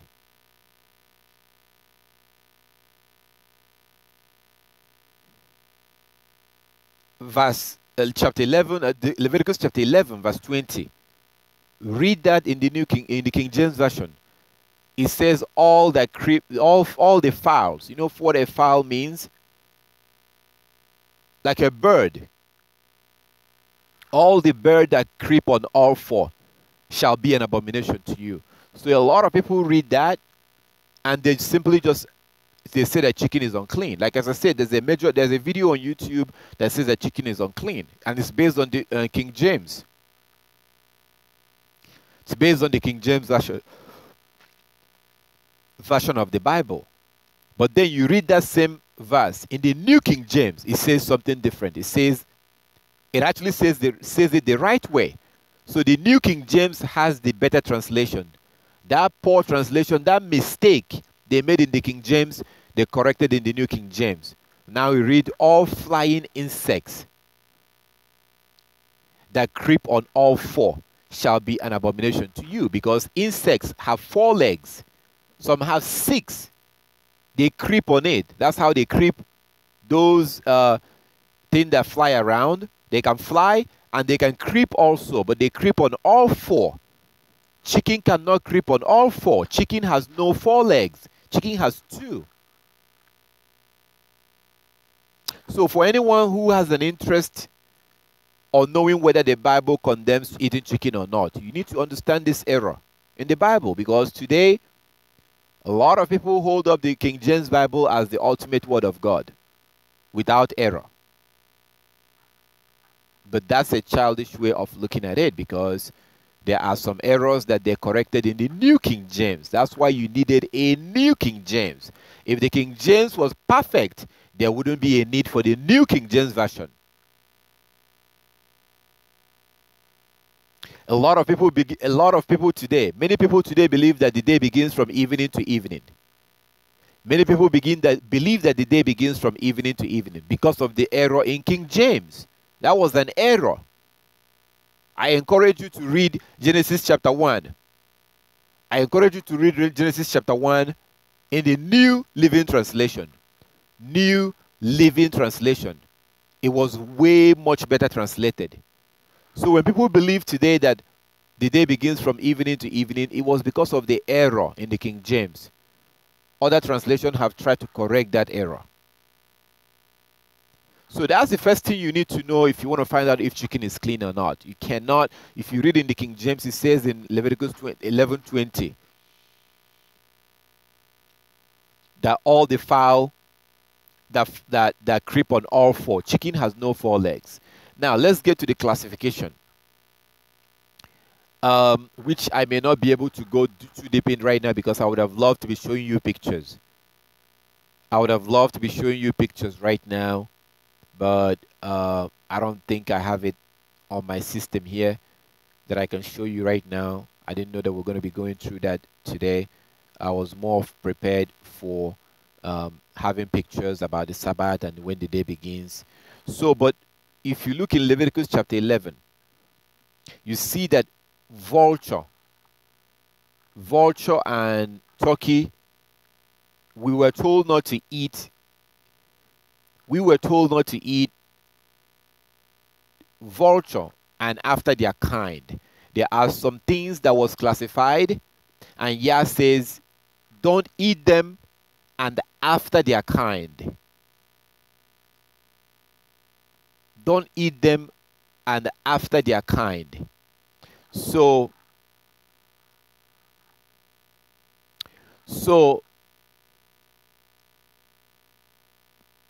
example, if you look at Leviticus chapter 12, at the end of Leviticus chapter 12, when a woman gives birth, she was supposed to give an offering or bring in a lamb to the priest to do some sacrifice and take care of certain things that need to be taken care of after she gives birth.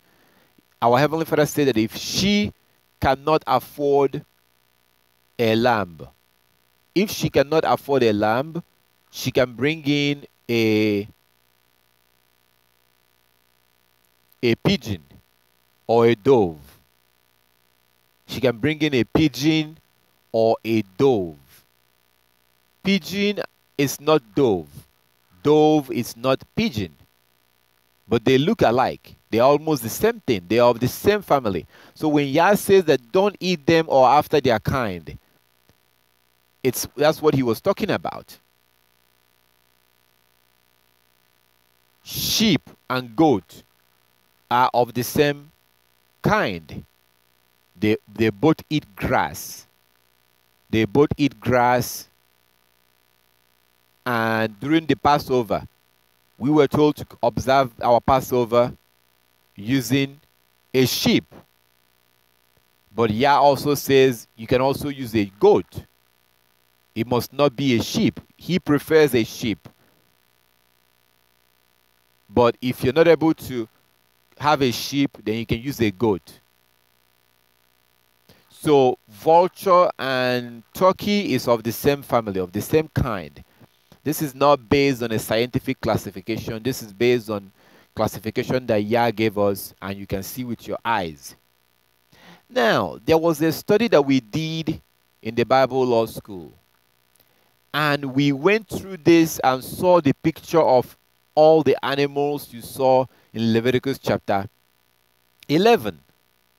We went through it and saw all those animals in real time in their pictures.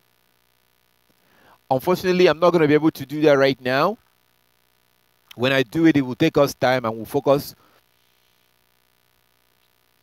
we will focus on that and do it specifically. And you can see for yourself, why is it that turkey and vulture are of the same family? So when we did that, if you look at all those birds, chicken was not, it's really hard to see chicken being part of all these other family, like the family of a vulture. Chicken and a vulture does not look alike. Chicken and a turkey does not look alike. Yah likes to make things simple for us. Our Heavenly Father likes to make things very simple for us. He doesn't like to complicate things. We are His children. He doesn't like to give us tough time and complicate things. So chicken and turkey and vulture, they are not of the same family. That's what this heathen says, but they are not. They don't look alike. They don't behave the same way.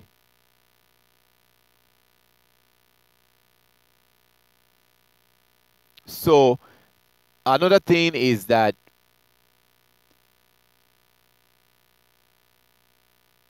our Heavenly Father, there is something that He does. When He gives the example, He doesn't use unclean animal to give an example when describing His children. So you see Yeshua saying in the gospel, Yeshua saying, oh, how I wish that you allowed me to protect you and to guide you and protect you the way a chicken guards his chicks or her kids, her chicks. How a hen guards her chicks. So you see Yeshua describing himself as a chicken, because if you know how chicken protects her little baby chicks, they're very protective. They will stand in the rain and they will open their wings. Their little ones will go under their wings and they will cover their wings and protect their little ones while they're taking the rain. They're being beaten in the rain. They will never abandon their chicks and just go on and go take cover somewhere. They will fight, and they will fight you, and they will try to attack you if they ever feel like you're trying to mess with their little ones. They're very protective. If you know about chicken, very protective of their children. So you see Yeshua describing, saying, oh, how I wish that the Hebrews would have allowed him to protect them the way a chicken protects her chicks. So if you begin to look into the Bible, you notice that Yah does not use an unclean animals or unclean. He uses unclean animals if he wants to describe, like, people being called dogs or being called all kinds of animal, being called a serpent. A righteous person was never described as a serpent, a snake. Look at those that John the Baptist in Luke chapter 3 described as brood of vipers. So we see that we see Yeshua describing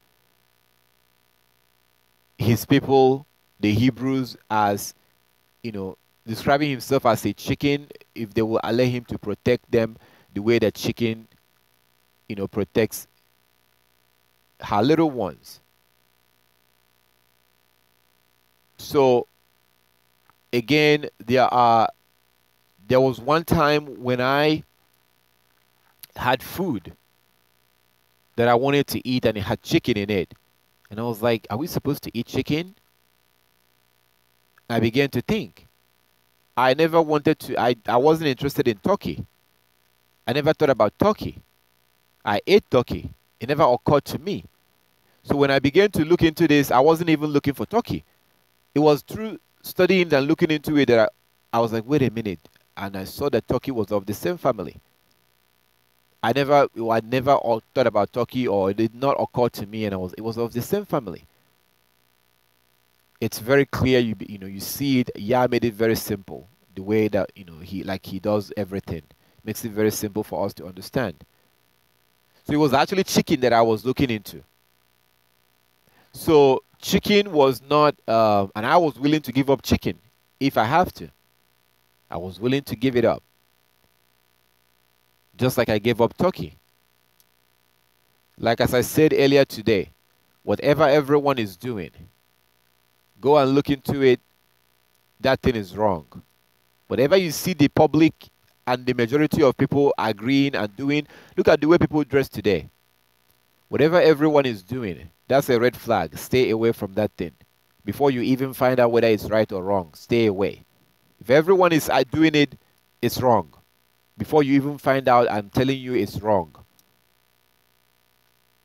So that brings us to Thanksgiving. So-called Thanksgiving, or what is it? That's on Thanksgiving that they eat turkey. So you see that they eat turkey. That's the main bird that they eat. And it has been sanctioned by the Gentiles. Why don't they eat chicken on those days, or beef, or any other? It's turkey. That's a red flag. But that's not the reason why I'm saying what I'm saying, is because the Bible condemns it. Chicken is not under that family. There was one bird that came close. There was one bird that came close, but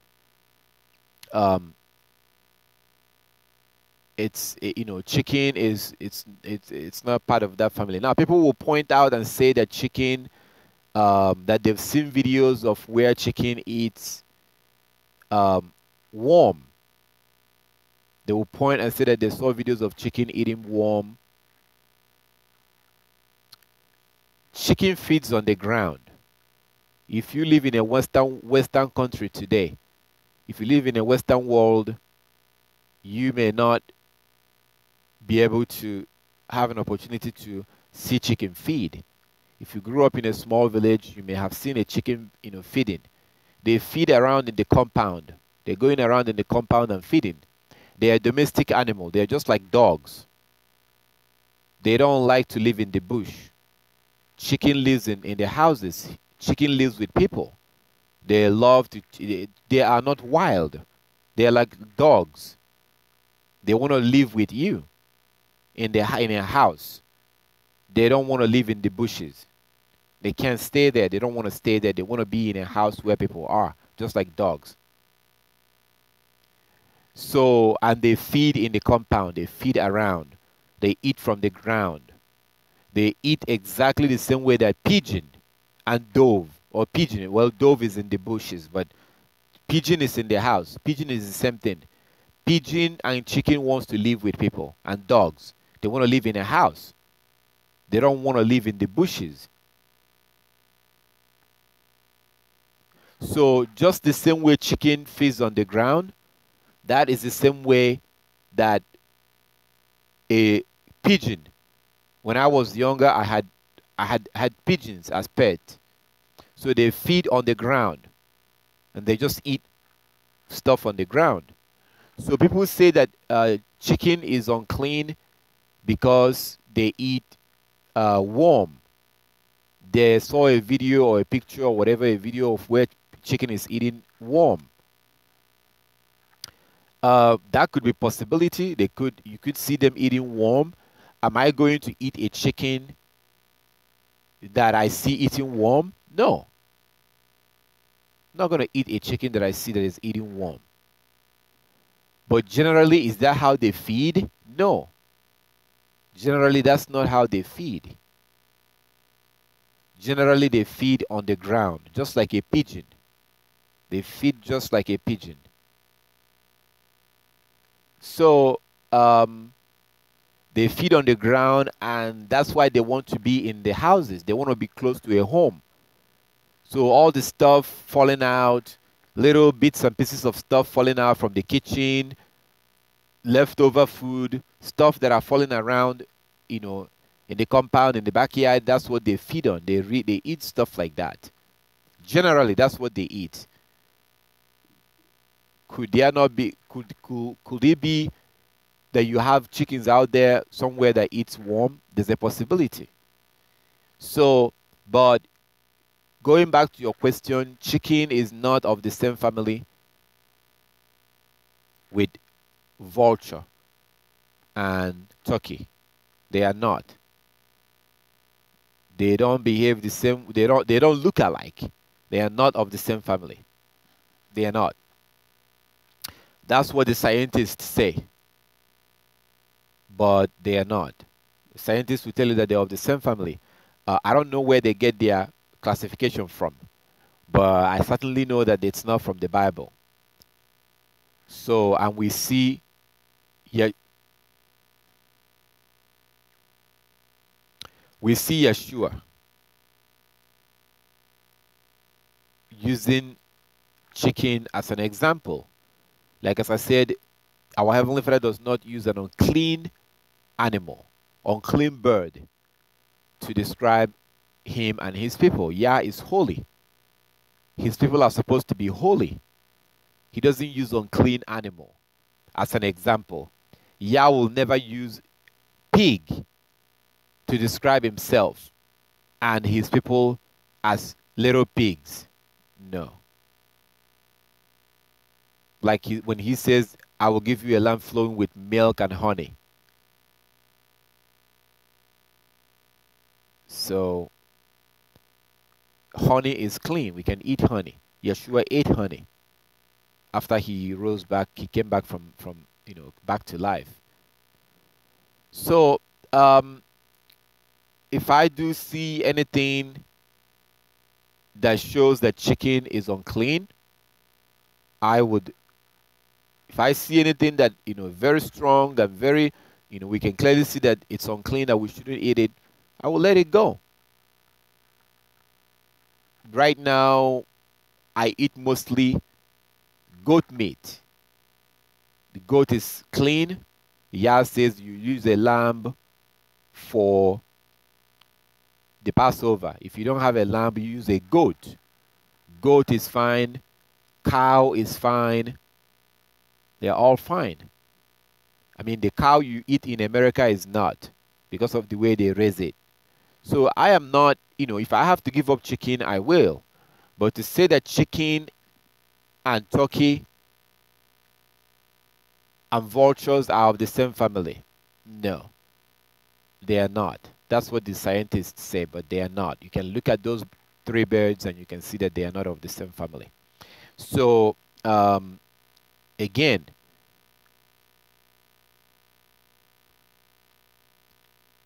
if I do see anything or any scripture that shows that chicken is unclean and we shouldn't eat it, I would definitely, not only will I take that to myself and repent and make the necessary changes, I will make sure that I also let other people know that it is. I wouldn't mind giving, that up. So, but based on our sister's question, no, chicken, turkey, vulture are not of the same family. Turkey and vulture are. Chicken is not one of them in that family. I still promise we are still going to do a thorough, very, very, very thorough study about all the birds we're supposed to eat. We're still going to do that, and I hope and wish that you're going to be around. One of these Tuesdays, we're going to do that, and I will show you things. I will show you these birds. While we go through the Bible, you can see them and see for yourself. See the ones we can eat and the ones we can't eat. We're still going to do that. But for now, chicken and vulture and turkey are not of the same family. They are not at all. So um, you don't want to eat turkey. It's unclean. It is unclean. We're not supposed to eat that. Just like we're not supposed to eat vultures. So all praises to our Heavenly Father. I don't know if this helps. Um, Chicken is okay to eat chicken. Um, Again, you can better believe if I don't own some chicken store or something. There was a time I was thinking of maybe, you know, starting like a poultry or something. So I'm not trying to protect my business or whatever. If we can't eat it, I will let it go. Well, if we can't do it, I will let it go. There are certain things that I really, really, really want to do. There are things I would love to do, but I'm like, no, I'm not gonna do it because we're not supposed to. So, and giving up chicken or turkey is certainly not really gonna be much of a problem. So, but again, we will spend some time and go through. We'll do it in one of the Bible Law School on Tuesdays, and I will show you things. We've done that in the past. It's really amazing when you get to see their pictures while we're going through it. So I'm gonna work on that, and we'll do that and get a little bit more deeper into the Bible. But for now, this is the answer. They are not of the same family. That's what the scientists have said, but they are not. All praises to our Heavenly Father. I don't know. I hope that this helps a little bit, but we're still gonna study it and look at all those birds. We've done it, but you were not part. You were not joining us at the time that we did it. Okay, so how do how do I okay how can I via WhatsApp, what number? Okay, brother Emmanuel, just type in my number into WhatsApp. It will be +1 909 653 2567. That's this number you see below this video. If you're still watching, look under this video. Just type what you see here, +1. Type that into your phone and save it on your phone. Save this number on your phone and then open up your WhatsApp. When you save this number on your phone and open up your WhatsApp, you should be able to um, see Coming Kingdom broadcast on your WhatsApp, and then you can call or text me from there. Okay. Shalom, Sina.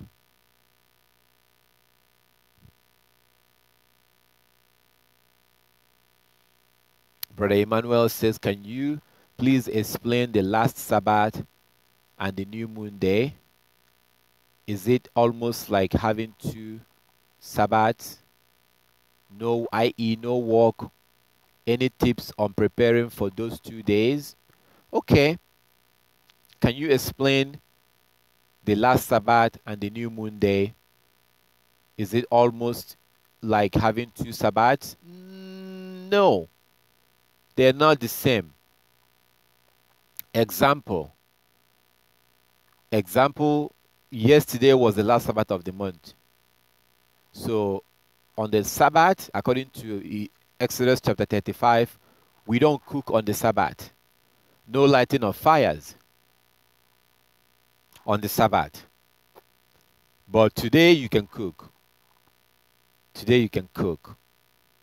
We were told to work for 6 days and rest on the seventh day. On the seventh day, no work is to be done. So New Moon Day is different. New Moon Day is not a Sabbath day. New Moon Day is a different day of its own. New Moon Day is a worship day, but it's different. It's not the same as the Sabbath. There are 3 types of days: New Moon Day, Work Day, Sabbath Day. These are 3 different types of days. What you do on this day is not what you do on this day. The only thing that the new moon and the Sabbath has in common is that they are worship days. That's the only thing they have in common. But today you can cook. Now, can you go to work and stuff like that? In the Bible, as we have seen, you know, the Israelites typically they go to for worship in the morning on the new moon, and then after worship they go home and they eat and they wait until evening. Then they go out and look and see if they will see the first crescent of the moon. That's what they did. So typically they don't go to work on a day like this. So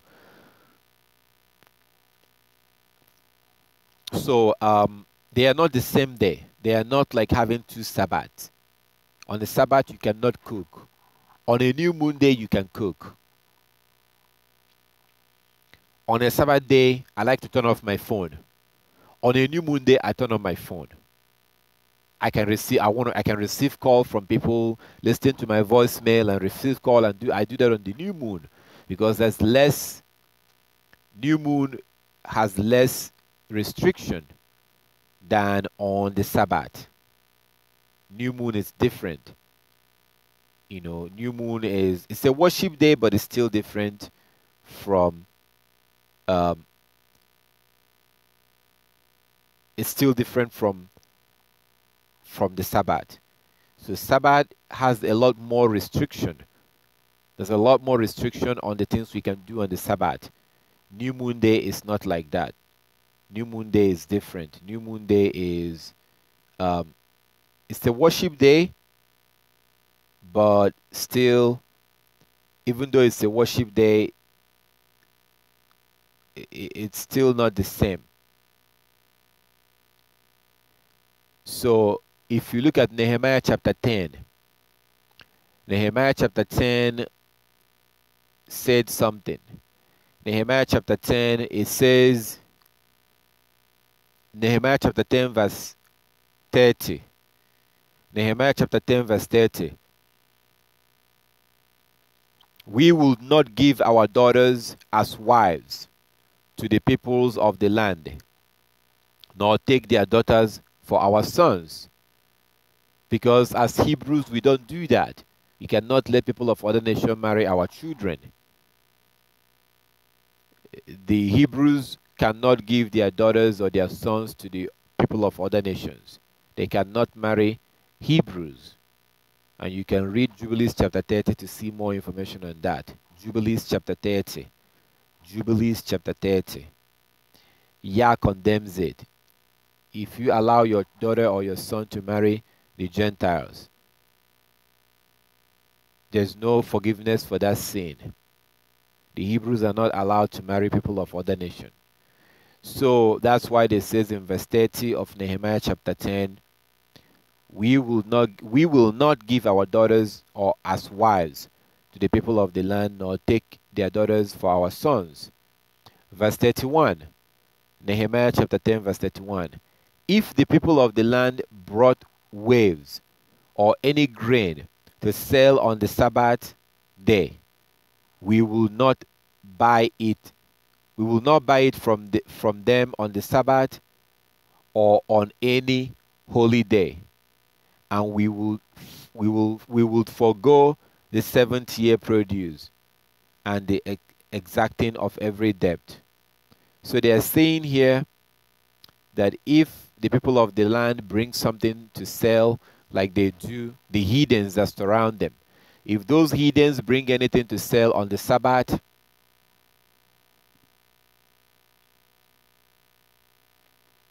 if those heathens brings anything to sell on the Sabbath or in any other holy day, that they will not buy it from them. That's what they're saying. They wouldn't buy it from them on the Sabbath or in any other holy day. So a new moon day is a holy day. New moon day is a holy day according to Nehemiah chapter 8. If you look at Nehemiah chapter 8, you will see that new moon day is a holy day.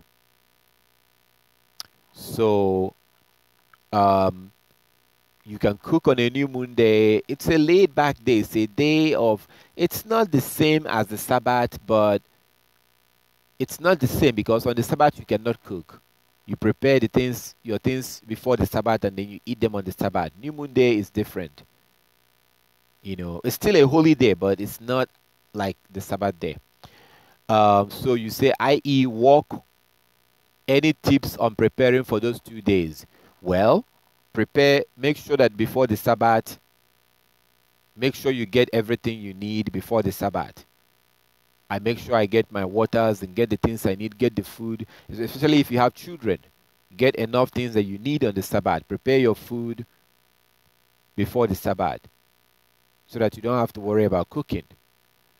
So, and by the way, feel free to call in. You're more than welcome to call in. Feel free to call in for those that would like to call in. You can call through WhatsApp, save that number on your phone, and then call in through WhatsApp. So, or you can call the number. It depends on where you are. So, yeah, prepare everything you need before the Sabbath. That's why it's called the preparation day. Prepare everything you need. On a new moon day, it's a little bit different because you can cook. You still need to get everything you need. So at least you have something to cook if you want to cook on the new moon. It's a feast day.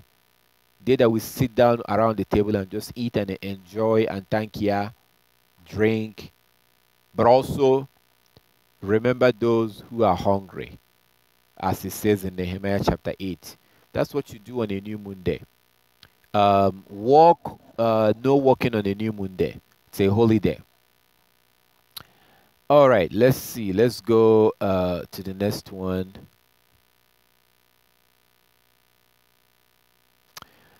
Shalom, brother. Thank you for your work. I have another new moon question.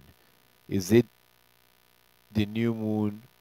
Is the new moon the first day of the month or day 0, making the first work day first? New moon is the first day of the month,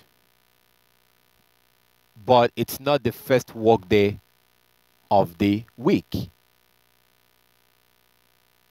Remember, Yah says, work 6 days and rest on the 7th day. Work shall be done for 6 days and you rest on the 7th day. So let's say, for example, Passover. We were told to keep the Passover on the 14th. You begin to count from the new moon. New moon is the first day of the month. You begin to count to get to the 14th. You have to count the new moon. Now, another example is the Day of Atonement. Observe the Day of Atonement on the 10th. You begin to count from the new moon. You have to count new moon as number 1. Day 1, day 2, day 3. Actually, let's see if we can pull that up here and do it while I was talking. Okay, so take for example, on the chart that you're looking at. So if we are told to observe the Passover on the 14th, you have to start from new moon day. That will be day 1. That's how you count. From the new moon day, and then you go over to the 14th. New moon day will be day 1. If you are to observe the Day of Atonement on the 10th, then you have to start counting from the new moon day also. That will be day 1. But if your God told you to work for 6 days and rest on the 7th day, then you don't count from the new moon day. You count from the day after the new moon day. That will be the work day 1, because you're looking for the work days. Work day 1, work day 2, work day 3, work day 4, work day 5, work day 6, and then you observe your Sabbath. So yes, according to 1 Samuel chapter 20, new moon day is the first day of the week. But new moon day is not the first work day of the... New moon day is the first day of the month. New moon day is the first day of the month. But new moon day is not the first work day of the week, because new moon day is not a work day. New moon day is not a work day. New moon day is a worship day. New moon day is a worship day. New moon day is not a work day.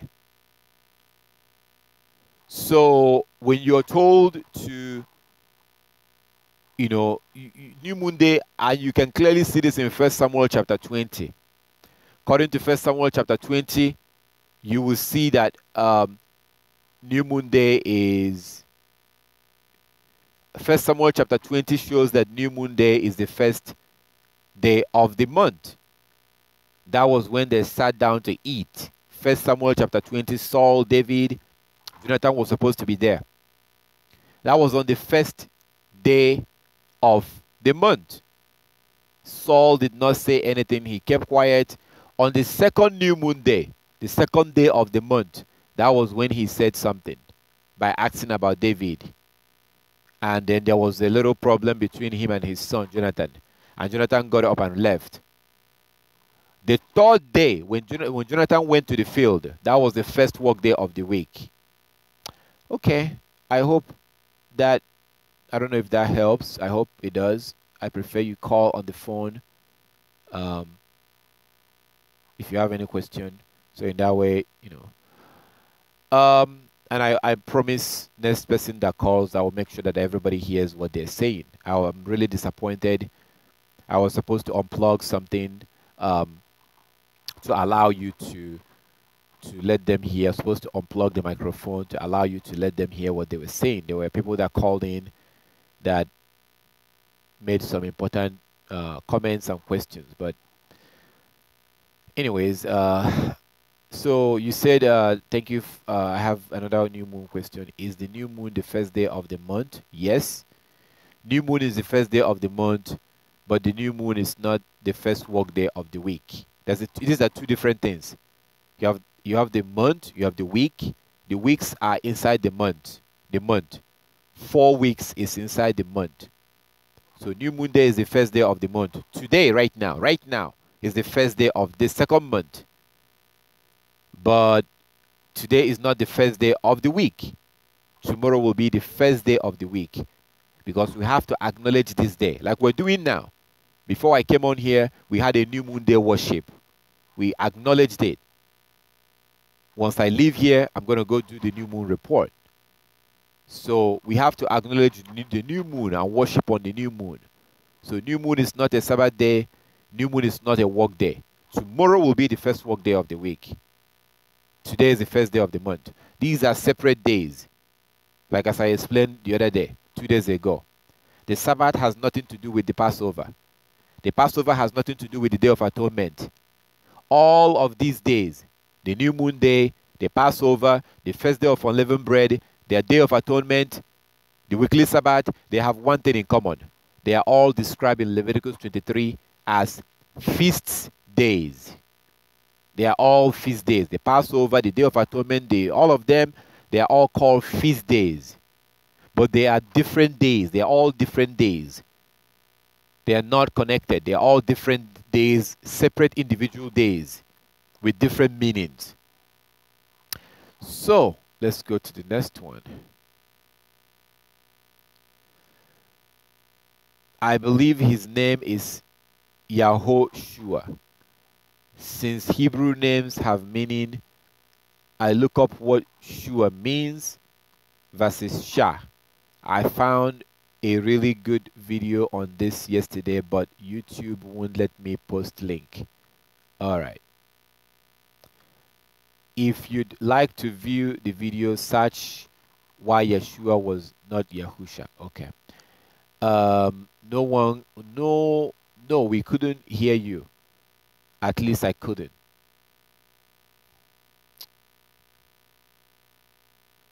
It is so disappointing. I'm so sorry. You should have been able to hear me. I mean, this one is over here, very close to my mouth. Why it was not able to pick up the speaker, I have no idea, but I'll make sure that I fix that, so that I'll unplug it and make sure that you're able to hear their questions, because they were making good points. There was a brother that called from Europe, another brother called from I think it was Trinidad. Okay, so You said, brother, please spell the name of the documentary concerning clean and unclean, dispelling the scientific world. It's called Expelled. So when you go to YouTube and type in Expelled, no intelligent allowed, you will see Expelled. Next to it will be no intelligence allowed. That is the documentary from Ben Stein. Ben Stein, yeah, Ben Stein, the actor. But it's not a movie. It's a documentary. It's a real story. It's not a movie, but an actor did that documentary called Expelled. No Intelligent Allowed by Ben Stein. It's on YouTube. All right. So you said chicken has 2 legs, 2 feet, and 4 toes on each foot. Chicken has 2 legs, 2 feet, and 4 toes on each foot. Okay.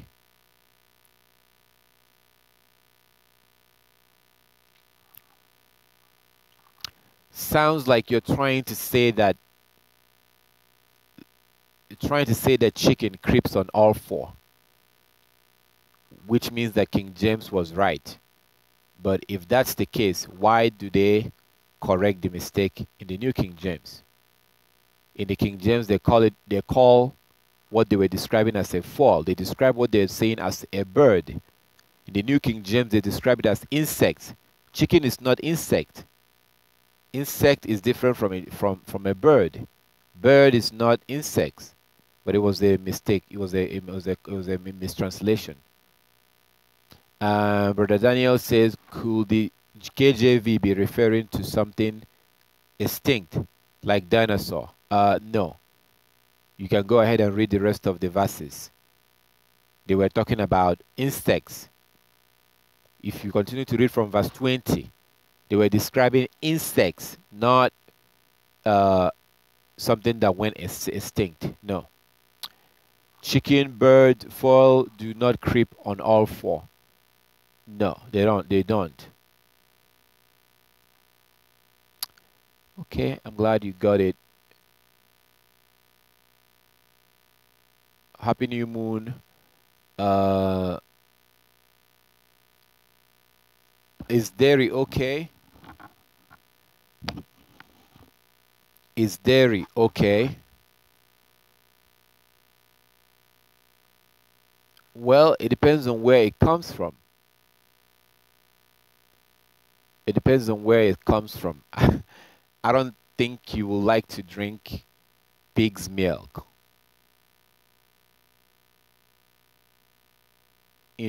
I wouldn't want to drink a milk from pig.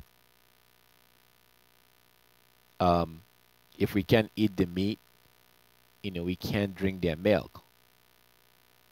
So I would definitely consider where it came from, and the way that they prepare milk. I wish you you were able to call in.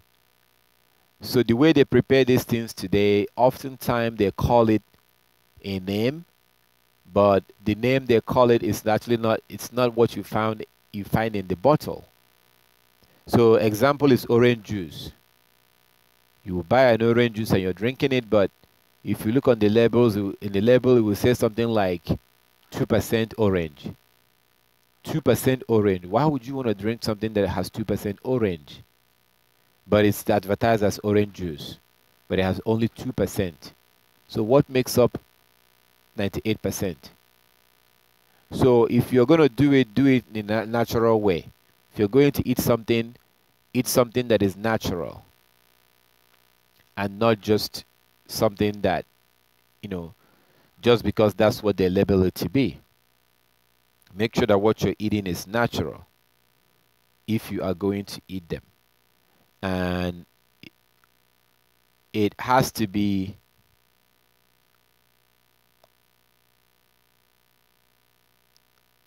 it has to be um, it has to come from something that we can actually eat. Then it will be okay. Okay, so you are more than welcome to call in. If anybody has any question, you're more than welcome to call in. Um, right now, there's nobody on the line right now, so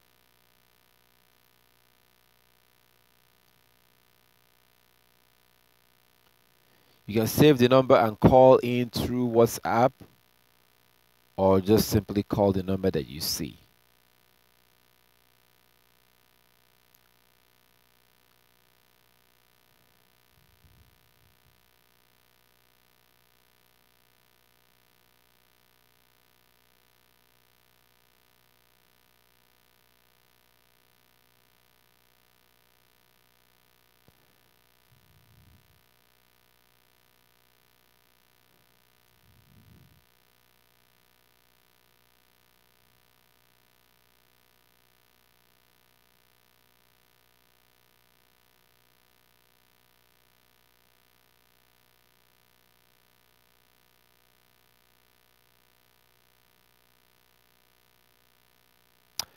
Okay, so is there any more comments here? Let me check. Nope.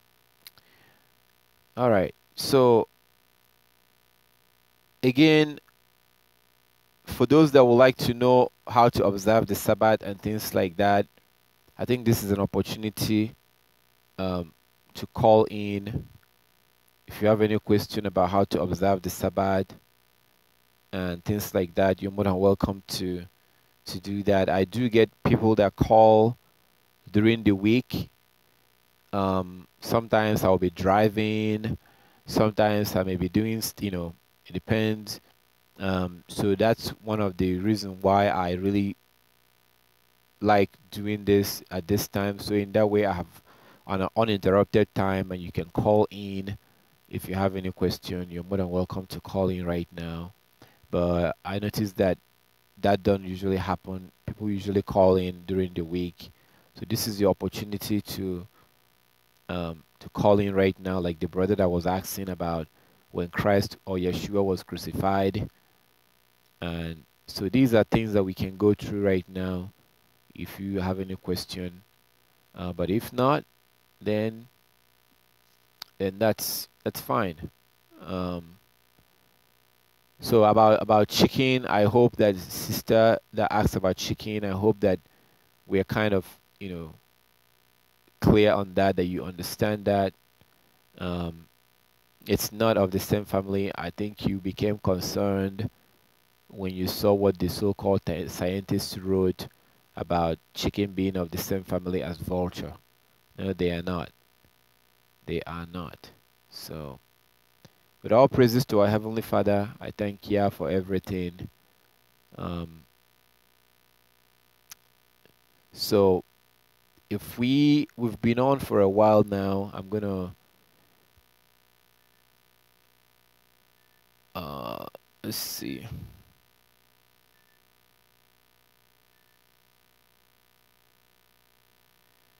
Yes, who is on the line?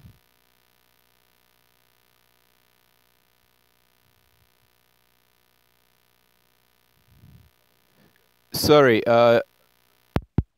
repeat what you said. I didn't. You said what? Yeah, my name is Emmanuel. Oh, okay. Brother Emmanuel, how are you doing? I'm doing good. I'm blessed. Good. How are you? Good, brother. Good, good. All praises to our Heavenly Father. Can you hear me? I can hear you fine, yes. Okay. Um, yeah, so I'm just trying to get a real handle on the new moon and that season. I was the one that posted the questions earlier that you've answered. About I'm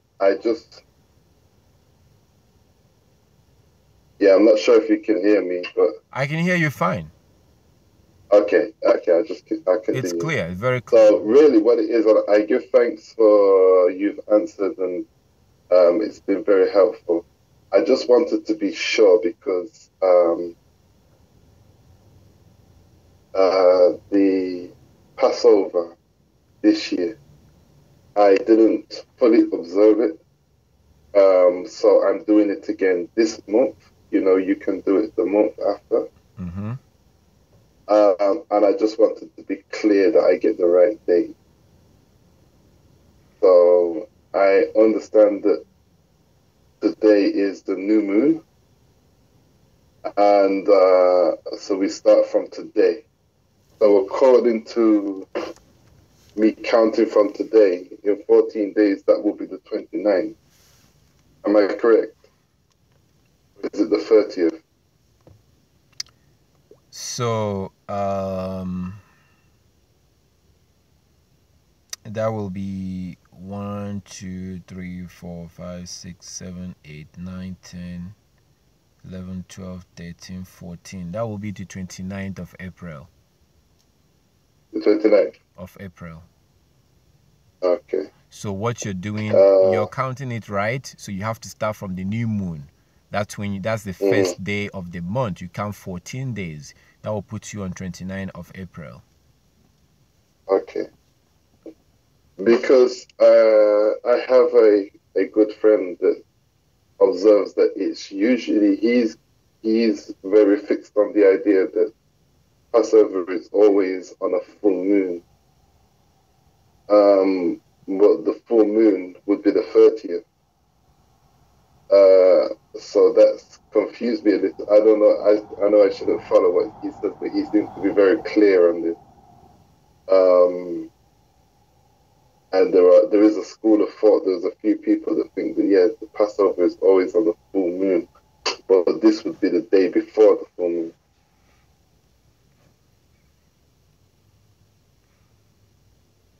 What do you think about that? It's to say that the Passover must be on a full moon. I wouldn't say that, because if you have a 2 days new moon day, it may not be fully on a full moon, and it's no, it must not be exactly on a full moon, because what matters is that you count the Passover from the new moon. So you count like we just did right now. You find out when is the new moon, and you count the new moon day like today. So for 14 days from today will be the Passover.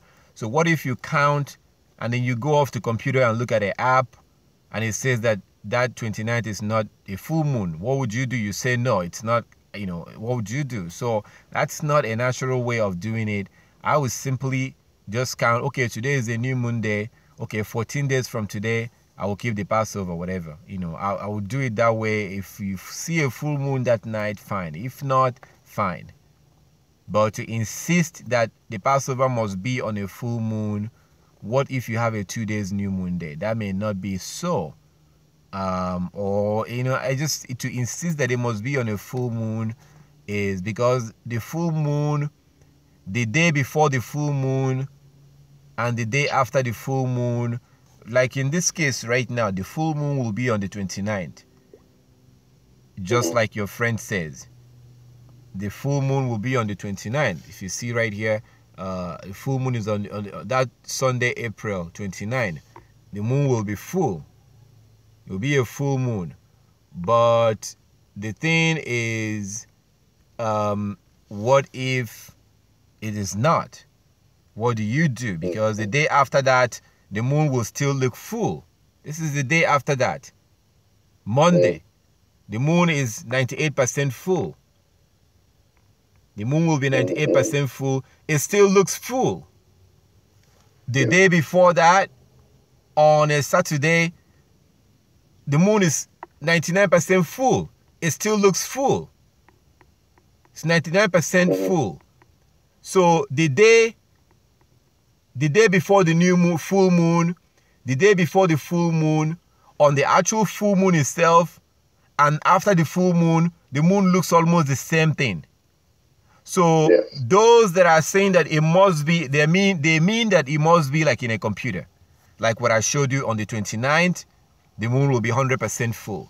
On the 29th, it will be 100% full. So, but the day after that, it still looks full. And it's 98% full. The day before that, on a Saturday, it's 99% full and it still looks full. So it's you know, you have to try to count it the way our ancestors counted it. And they didn't have these apps to use. They didn't have computer to use.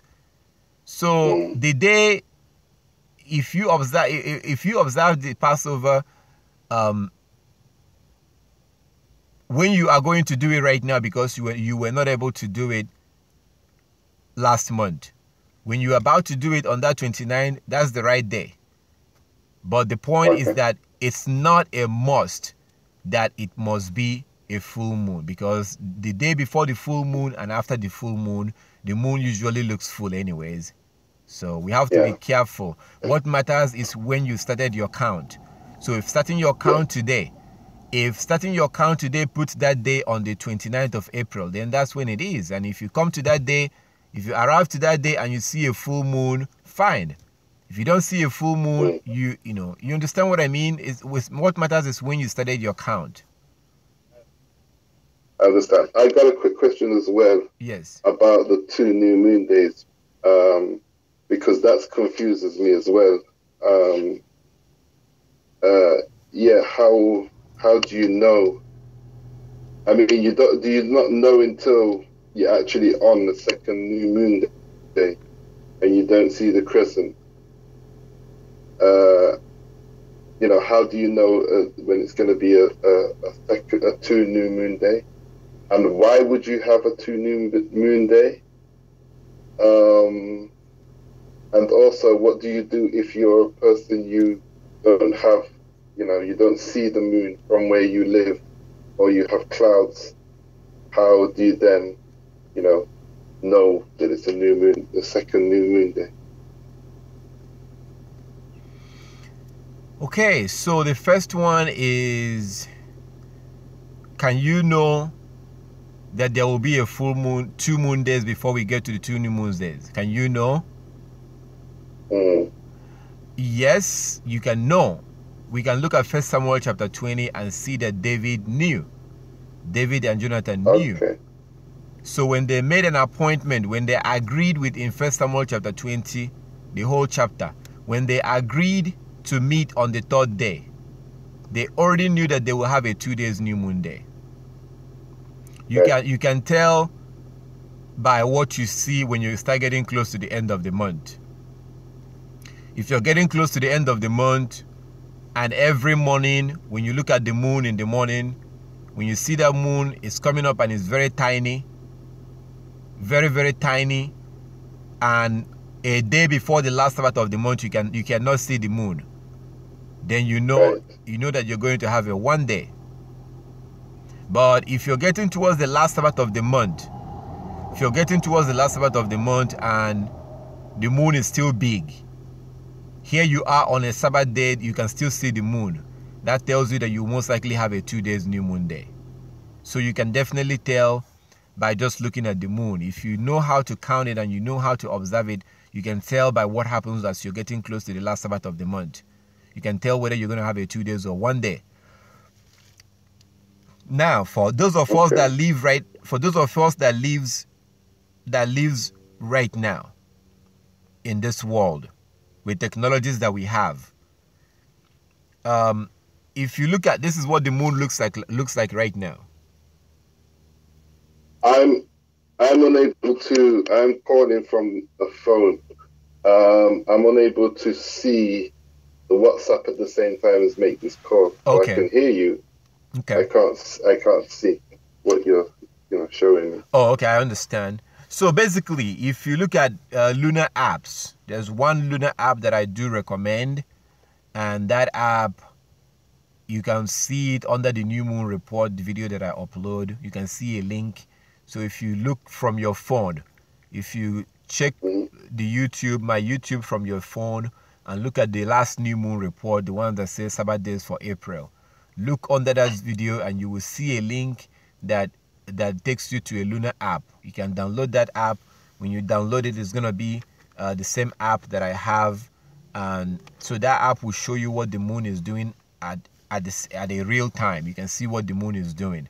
So for those who are not able to see the moon, if you grew up in a small village or in a village, I grew up in a village. In a village system, we have a system that is where you have the elders running the village. So you know that, and that was what the Hebrews had. That was the way the Hebrews did it. The elders run the the congregation or the village. So if you happen to not have if you're not able to see the moon, they can send people to travel, to go out and go to the neighboring place or go to the area, because when there's cloud coverage is not everywhere. In some area it could be raining and cloudy, some area it may not. So they're able to send people out to go out and investigate and ask questions of people of other villages to find out if the moon came out or not. Today we can do that with a phone call, and today we now do that with the internet. That's why you have a website called Truth of Yahweh. Truth of Yahweh is where people from all over the world will go and report if they saw the moon on a new moon day. They don't do it every day. They only go and report on a new moon day. So at this time right now, I'm sure that people must have beginning to report if they saw the moon or not.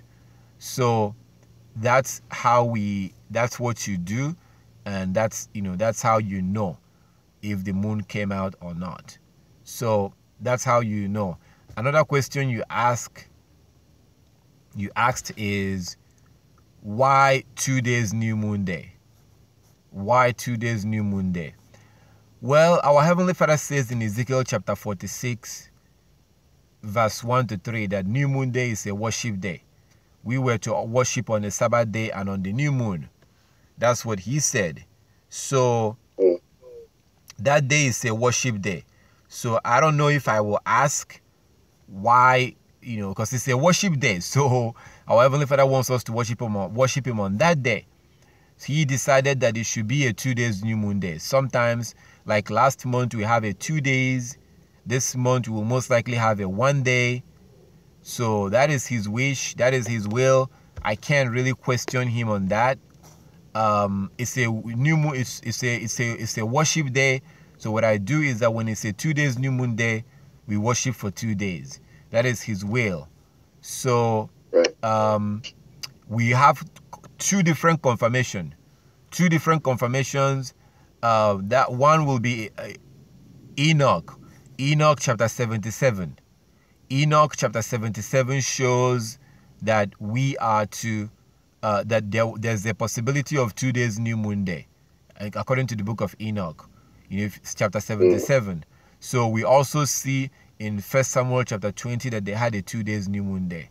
So that's what we see in these two different scriptures. Why does Yah decide that we'll have 2 days new moon day? I see it as exactly the way he describes it. It's a worship day, and that is up to him. He chose to have it that way. Okay, what I meant by that question is because some people say like a month is 29 days and a quarter or something like that. And so I was thinking that maybe just 4 times a year, maybe you would have 2 new moon days that would set that back. I'm not sure. I haven't really calculated it. It's just something in my mind. But I was just seeing if you had any comment on that. Does that make sense?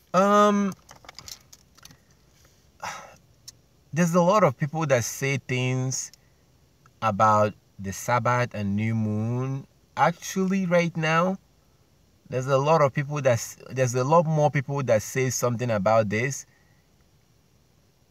that are actually observing it. A lot of people are saying things, and a lot of people have opinions about the true lunar Sabbath, but they're not even observing it.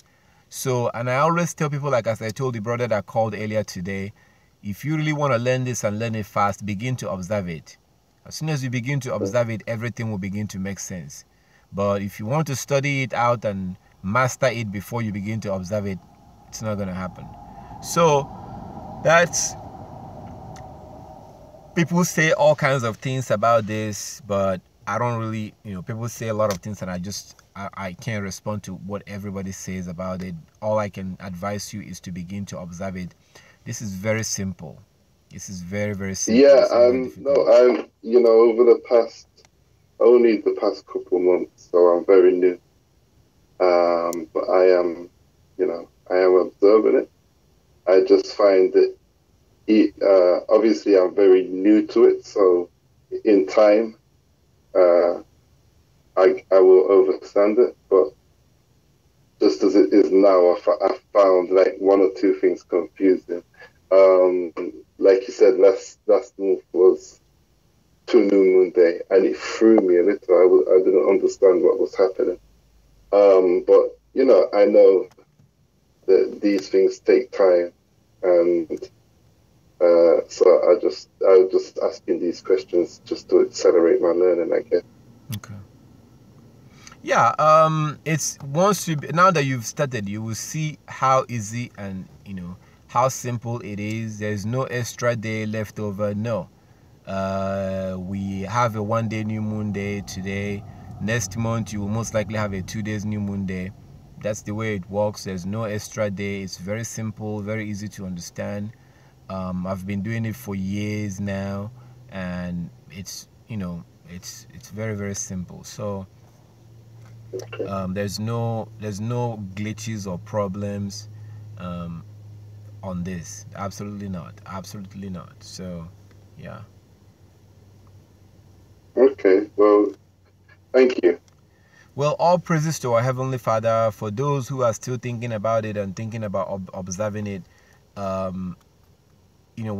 before I began to observe it, when I had a job or business I was doing that time. When I actually began to observe it, and began to, I actually, things turned out much, much better for me, because you may be stuck in a particular job and you're thinking, I can't really keep the Sabbath, or you feel like you're stuck in a job, and what you don't know is that if you quit that job and you find another job and find another whatever to do, you may look back like me and be like, wow, I'm so glad I came out. So a lot of people reject this because they feel like, it's too difficult because of their job. But if you will choose to obey your God and quit and come out of there, that may open up other windows and opportunities. So all praises to our Heavenly Father. Thank you, brother, for calling. Feel free to call any other time, and please. Yeah, okay.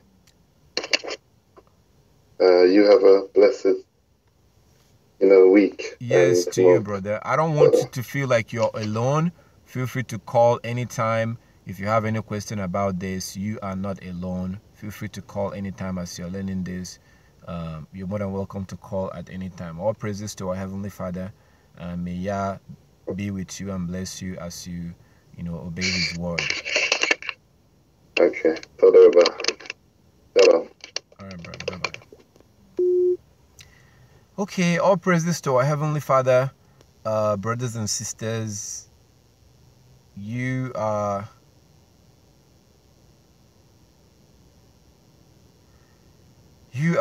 more than welcome to call in. I'm going to be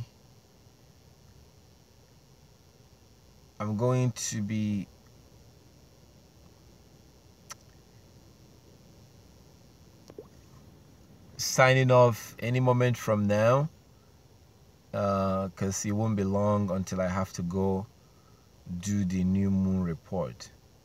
So, but right now you can still call in.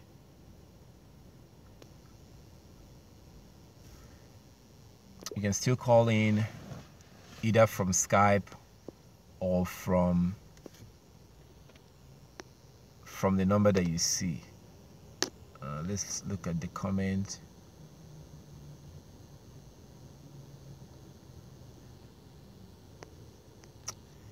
Okay.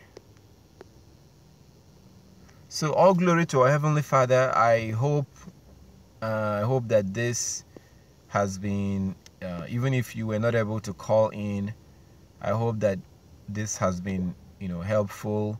Maybe you learn one or two things. The people that called in earlier, unfortunately, the mic, I don't know if some of you were saying that you were not able to hear them. That's something that I will need to try to avoid in the future, so that you will be able to hear those that call in. So all praises to Yah. I think we basically are coming to the end of the broadcast, unless if anybody calls in now. If not, then I'm gonna go get ready for the new moon report to go look and see if the moon came out. I also encourage you, if it's not dark yet where you are, then you want to go and look when the sun goes down. Look and see if you will see the moon tonight. So all praises to our Heavenly Father for everything. I thank Him for the opportunity that He has given us to be able to gather together and be able to, to find ways and learn ways to keep His laws. So all praises to Yah, my brothers and sisters. I'm going to have to sign off now. We will talk hopefully tomorrow.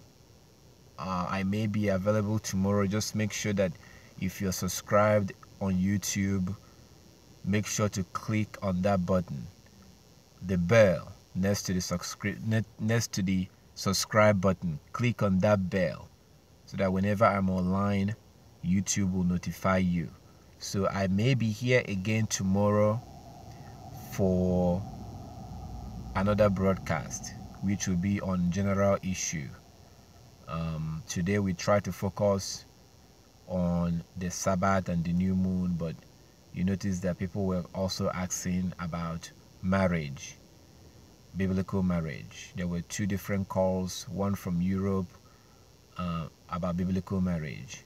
So it's a very important issue. If you are in that situation, do not ignore it.